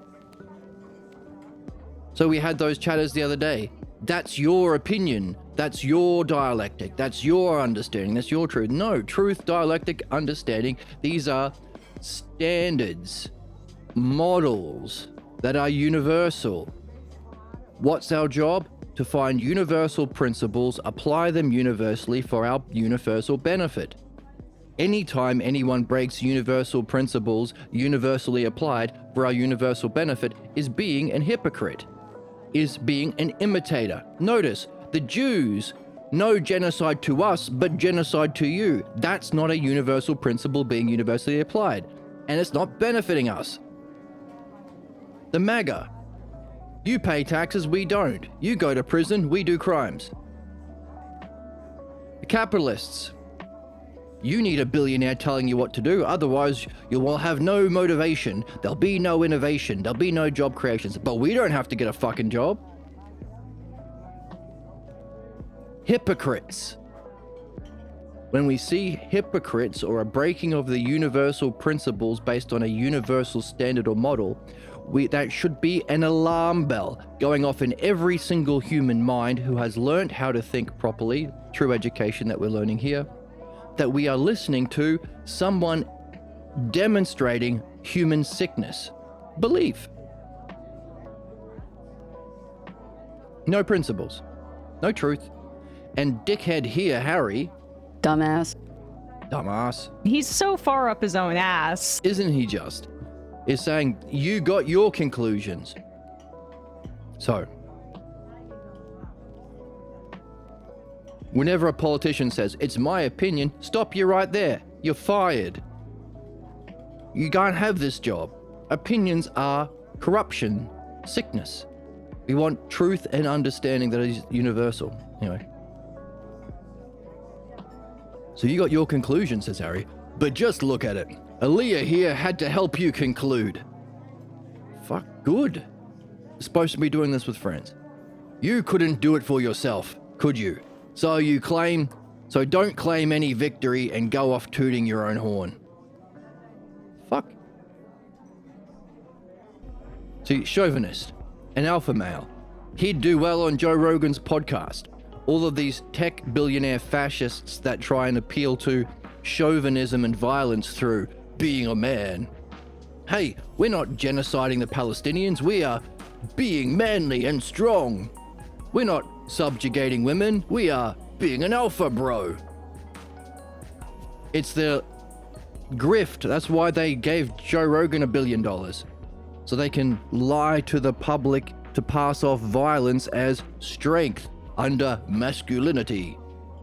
This dickhead saying you have to do it all yourself. You can't talk to your girlfriend and benefit from your girlfriend or learn from your girlfriend. You can't grow together. What kind of a sick relationship is that? Fuck, I hate Harry. Calm your fucking tits. Sorry, I'll calm my fucking... No, Carrie should calm his He's tits. so far up his own ass. Good There's point. a UFO with Jesus in there. Is what? I don't know about if there's a UFO with Jesus in there. That I'm not sure about, but the other things from the soundboard was right. Hey, you're correct again, Harry. Aaliyah did help. She reminded me of the importance of sameness on a higher level. I may, at times, appear interested in victory over you, Harry, but I believe that's because of my enthusiasm in pursuing a point.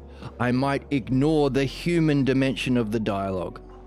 That is specifically, while we are not interested in competition, competition is a fucking sickness used to justify violence of oppression. The billionaires win, you will lose. That's just competition, bro.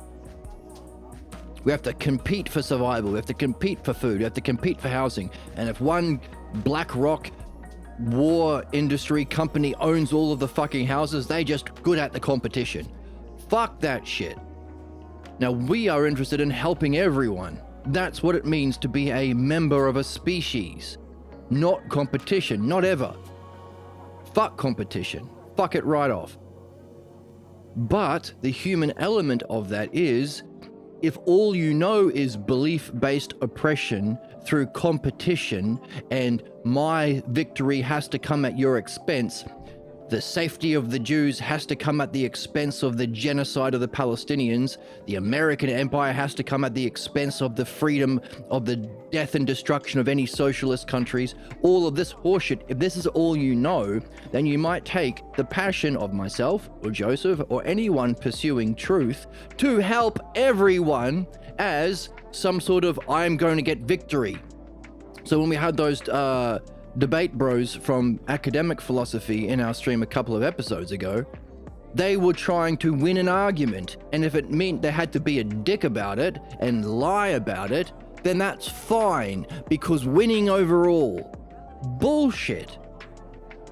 But when we say, hey, bullshit to debate bros, they might think we're trying to put them down to win. We're not. We're trying to pursue the truth of a point that we can both or all mutually benefit from. That's the difference. Belief and debate has taught us that victory is the destruction of truth and humanity through competition. Notice in debate class, they don't say, what's the truth about this? Notice lawyers are not finding the truth about this. They're trying to manipulate reason to prove their point. So you see right-wingers on TikTok and things like that and Instagram saying, it's very hard to find objective evidence to confirm our points. You're not supposed to be confirming your points, you idiot. Truth and evidence is supposed to lead us to the truth, not confirm the ignorant beliefs that you're identified with. That's the difference. But the humanness is, as we're saying, not everyone is as wonderful as Aaliyah, that they can be open and curious and receptive to truth just like that. Most people are earlier in this transition process and therefore will reinterpret mutual truth and benefit, universal principles that universally are applied and universally benefit. They might reinterpret it or reframe it within the system of our savage, primitive caveman competition. They'll misunderstand what we're saying. That's the right wing. Oh, the left are rigging elections because we rig elections. This trying to help everyone through socialism is a lie to scam you. It's not. They lie and scam. That's all they know. That's all their parents ever did. That's all their friends ever did. That's all their clergy ever did. That's all the fellow capitalists ever did. That's all the Epstein class ever did. Hurt and lie and scam and grift. So they expect everyone else to be in their worldview. That keeps them stuck in their worldview. That's why reason alone won't deliver you of your sick worldview, because reason and evidence and benefit will be reinterpreted within the sick framework that you're stuck in. That's why you need another person. That's why you need an Aaliyah in your life or a Joseph in your life to explore together. To catch, because she might catch when you're reframing it in your sickness that you think is real, and vice versa for her. Philosophy isn't a one-person game. I'm looking for someone to share in an adventure.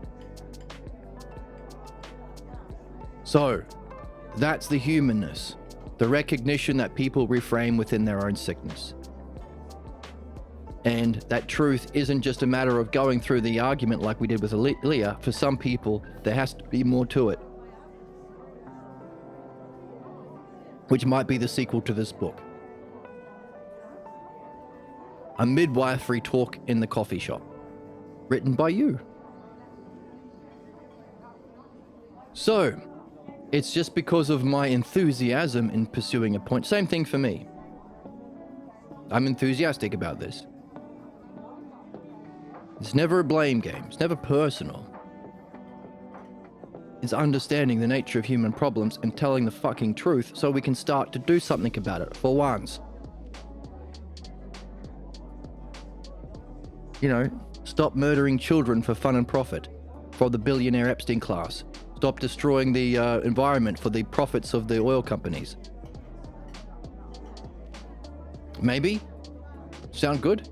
I mean, we tried the other one for a while. Maybe it's just fair to switch. Maybe we should try reason and evidence and principles just for a few hundred years and see how we go. Is that fair? I mean, we tried the trickle-down bullshit for a while. Hasn't trickled down. We tried the mass hoarding of wealth by the billionaire fascists for innovation and job creations, but ain't no meaningful jobs. Ain't no innovation other than how to murder children more sadistically through phosphor gas and shit like that. So maybe we should try something different? Maybe? Just maybe? So, my enthusiasm in pursuing a point, I may have ignored the human dimension of the dialogue. And so, sometimes I wonder, should I be like reading the books in a calming ASMR way so people can have this listen to this in their headphones and not shout, hey, stop fucking killing children, you idiots. Reflect. Listen to your dreams. Read this stuff, the logos. Reflect on your blocks. But again, it's just passion. Passion for truth. And to cut through the fog. Sometimes, I don't know, that passion is what cuts through the fog of people's familiarity and ignorance.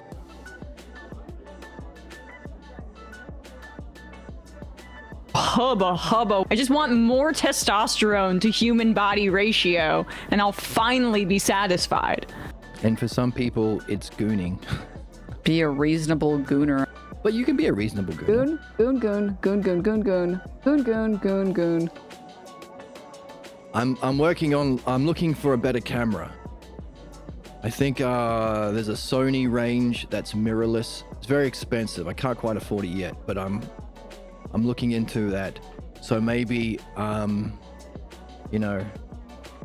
making the streams more attractive looking with a better camera might help people like Emma. Hubba hubba. I just want more testosterone to human body ratio, and I'll finally be satisfied. Such a gooner. They're like a goon. They're a gooner. They feel like a goon and they're a gooner. Be a reasonable gooner. That's what we're doing here. We're being reasonable gooners.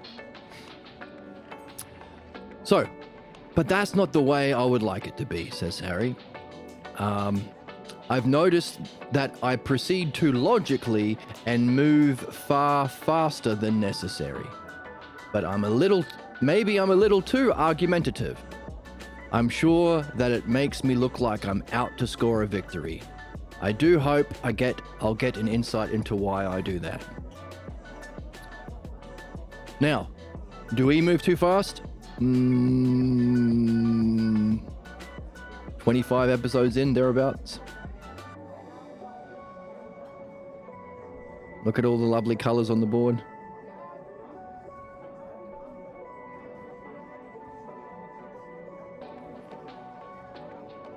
But of course, he is saying that he doesn't have the art of midwifery as yet. So maybe tailoring specifically how he delivers it to the person he's talking to in person will be more of the bedside manner of the art of the surgeon. I don't know.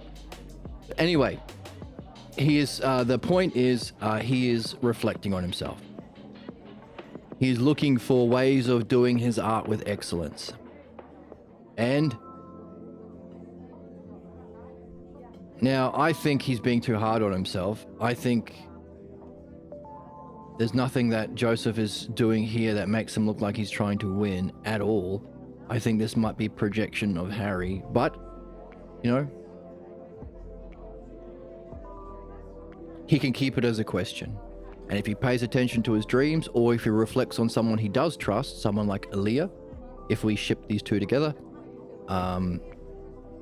then he could see whether or not it's a genuine aspect of his puzzle he's here to surface, or not. Could be either.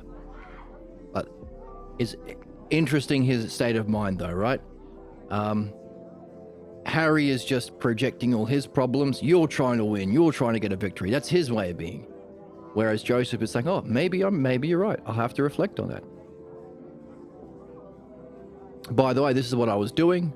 This was my intentions. This is what I was functioning. If it comes across as this, it would be because I'm missing the humanness, the reinterpretation of beliefs, the counterattack, the reframing. If that's a problem, I hope to get an insight into why why that's happening. So two very different states of mind on display here. What's this? Says Aaliyah. Am I some second-class citizen around here? Do you mean that if I help develop a point in this discussion, it can be minimized if it doesn't help you in your struggle with Joseph? I found it fun. Where's the joy? Where's the whimsy? Where's the Childlike wonder. Where's the joy and the fun and the whimsy, dude? More fun than I've had for quite a while. Ooh, snap. Oh, snap. More fun that she's had in quite a while, Harry. Maybe don't diminish the contribution of your golf, Harry. More fun that she's had in a while, Harry. I think you should ship Aaliyah with someone else in the sequel. Hey, says Harry. What's that supposed to mean? It means you need to grow up and be a better boy. I might tell you about it later. Ooh. I might tell you about it later. But this discussion has been good for me. I haven't been able to put into words this issue of imitation and knowledge before. But now I think I see something. It's the question of what passes for knowledge. Look here, I'll tell you what. Science and everything in that bag is imitation. It really is. Don't they study the processes of nature and put what they find in symbols so that the whole of it mirrors nature? What's that? It's imitating nature. That's what. The mess we're in is because we call that knowledge. Oh, snap. Oh, going at the Aristotelian education system. Aristotelian and Catholic. The professors preaching in front of the lecture theatre are professing the faith, professing the interpretation of the authorities. Aristotelian because it's material. It's not metaphysical, not Plato, not Socrates. Aristotle was kicked out of the academy for not getting it. Putting everything in physical boxes. Botany, chemistry, physics. She's really knocking it down. It's just imitation.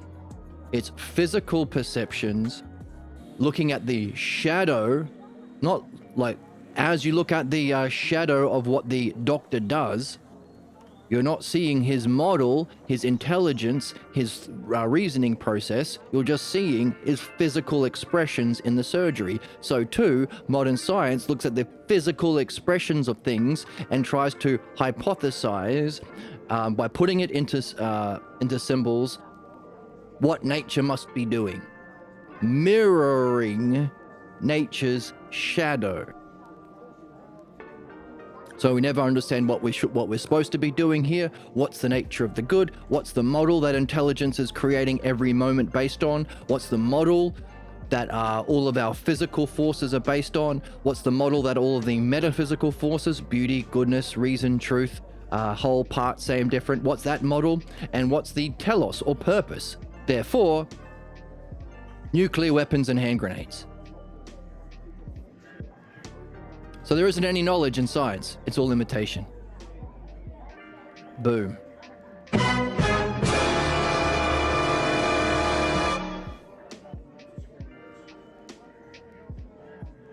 Of course, a modern scientist would say, well, that's because metaphysics is just hippy-dippy. You're just a pothead.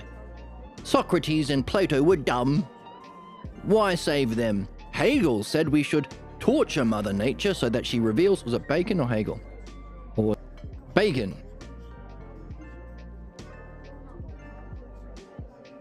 Bacon, a famous historical metaphor for the scientific method. We must torture Mother Nature through experiments so that she will reveal her secrets. Anything non-physical, like my own intelligence, my own thinking, language itself, goodness or benefit, beauty or justice, isn't real. Because science, bro. Because I can't whack it with my fist, bro. No knowledge, no ideal, no model, just imitation of shadows. Therefore, all human beings function through intelligence relative to either belief or understanding. Therefore, you'll never understand the cause of human problems, and you'll never reach our excellence in knowing the self and reality. Says Aaliyah, not me, Aaliyah. But do they merely model nature and then imitate it? Don't they adapt, alter it, and try their best to anticipate the very changes they introduce? If they are doing that, are they not understanding what they model?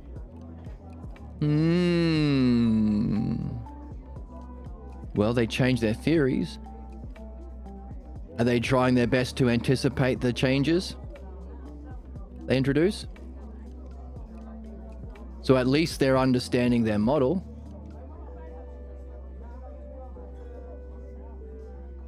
Maybe that's understanding for you, but not for me.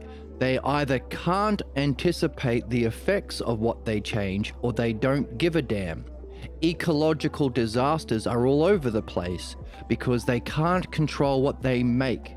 And I just don't like thinking that knowledge is something that is out of control. If that's what it is, then we ought to go for wisdom and use science when there is some need to turn and twist something for a good purpose, and only when that purpose is good.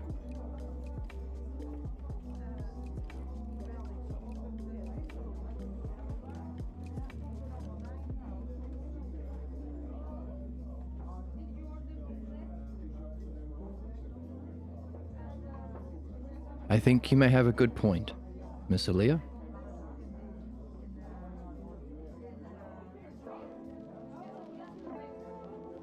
So,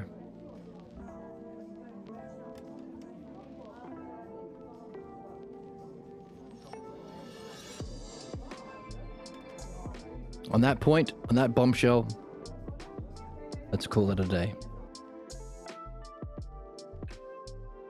So, is there a difference between imitation and knowledge?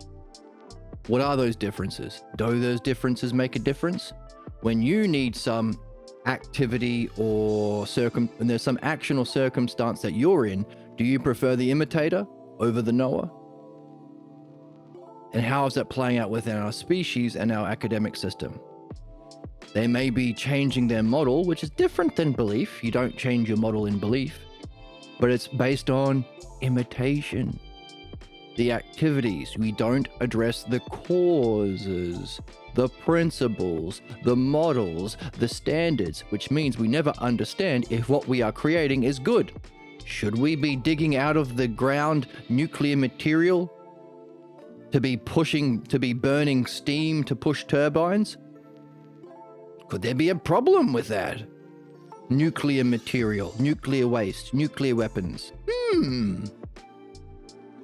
So maybe we should be motivated by dianoia, not physical understanding, but understanding of metaphysics. That's why we use philodianoia, love of true understanding, and the deeper insights into the model of reality, intelligence, and goodness.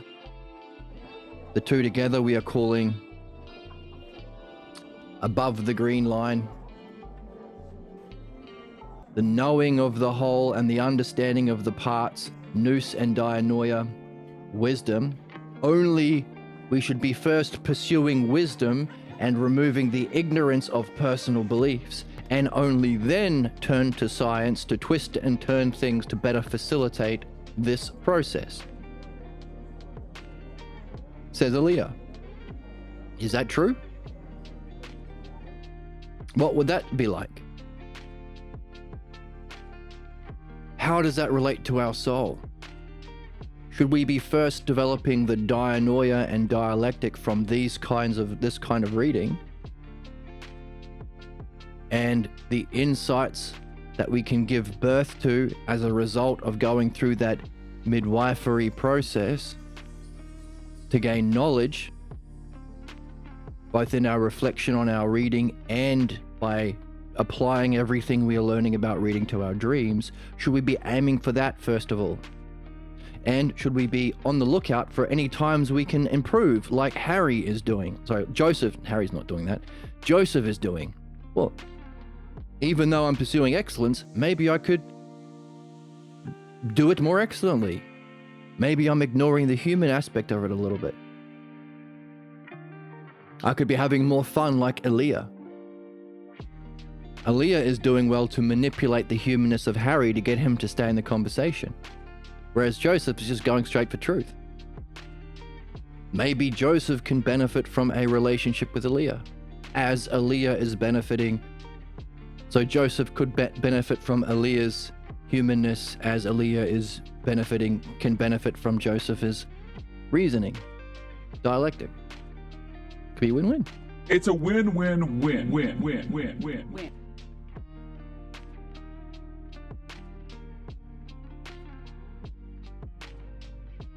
So the truth and the humanness, those two things we've been pointing at all the way through this book. And if that's the case, if those are the two aspects, truth and humanness, which seems to be in our model here, the truth about the nature of human problems and human excellence, and the humanness in how we transition through time and relationships and dialogues and friendships and reading groups. That's the humanness.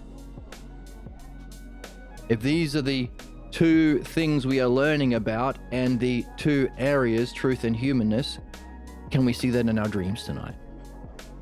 Can we look for messages about about your own personal problems, about how you are going with your reading, and the human process of facilitating that in a more fun, exciting, meaningful way, like with the joy and the whimsy? Imagine people changing their positions and improving for the better.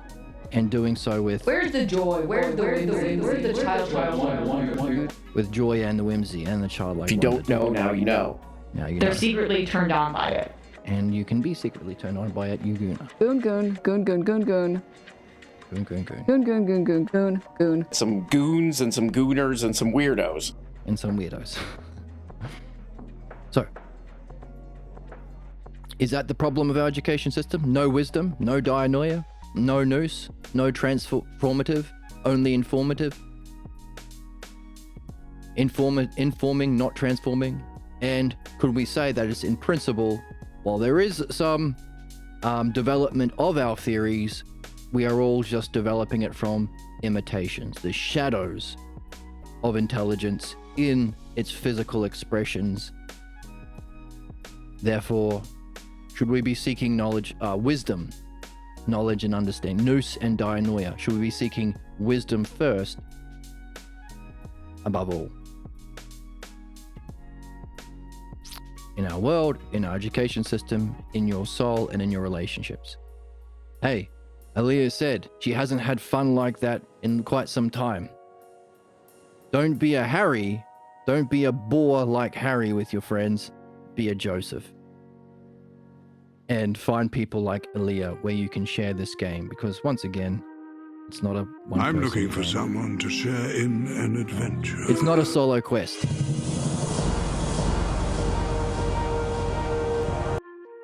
Something to think about. Hey, anything you've been learning from this and from the series, see if you can apply it to your dreams, because we have to create that handbook of how to properly not interpret our dreams, not interpret it or project our beliefs onto our dreams, but how to read our dreams without interpretation. And also, as we are seeking for knowledge, we want to also wonder about and try to apprehend the model that our dream maker must have to be able to function in the shadows that we call dreams. Because we're after expertise. That's what we're here for. That's the literal meaning of life, to develop this excellence of the dialectic. We're learning more about what it involves with understanding its parts and knowledge of the whole. Feel free to join the Discord. You can donate to the channel if you want to buy me a coffee. I don't get any ad revenue or anything from this. Good luck with your dreams. Good luck with finding people like Aaliyah in your life to talk about. Good luck starting a book club like Wembinyama. And I hope to see you. Oh, follow on Twitch. And I hope to see you in the next one.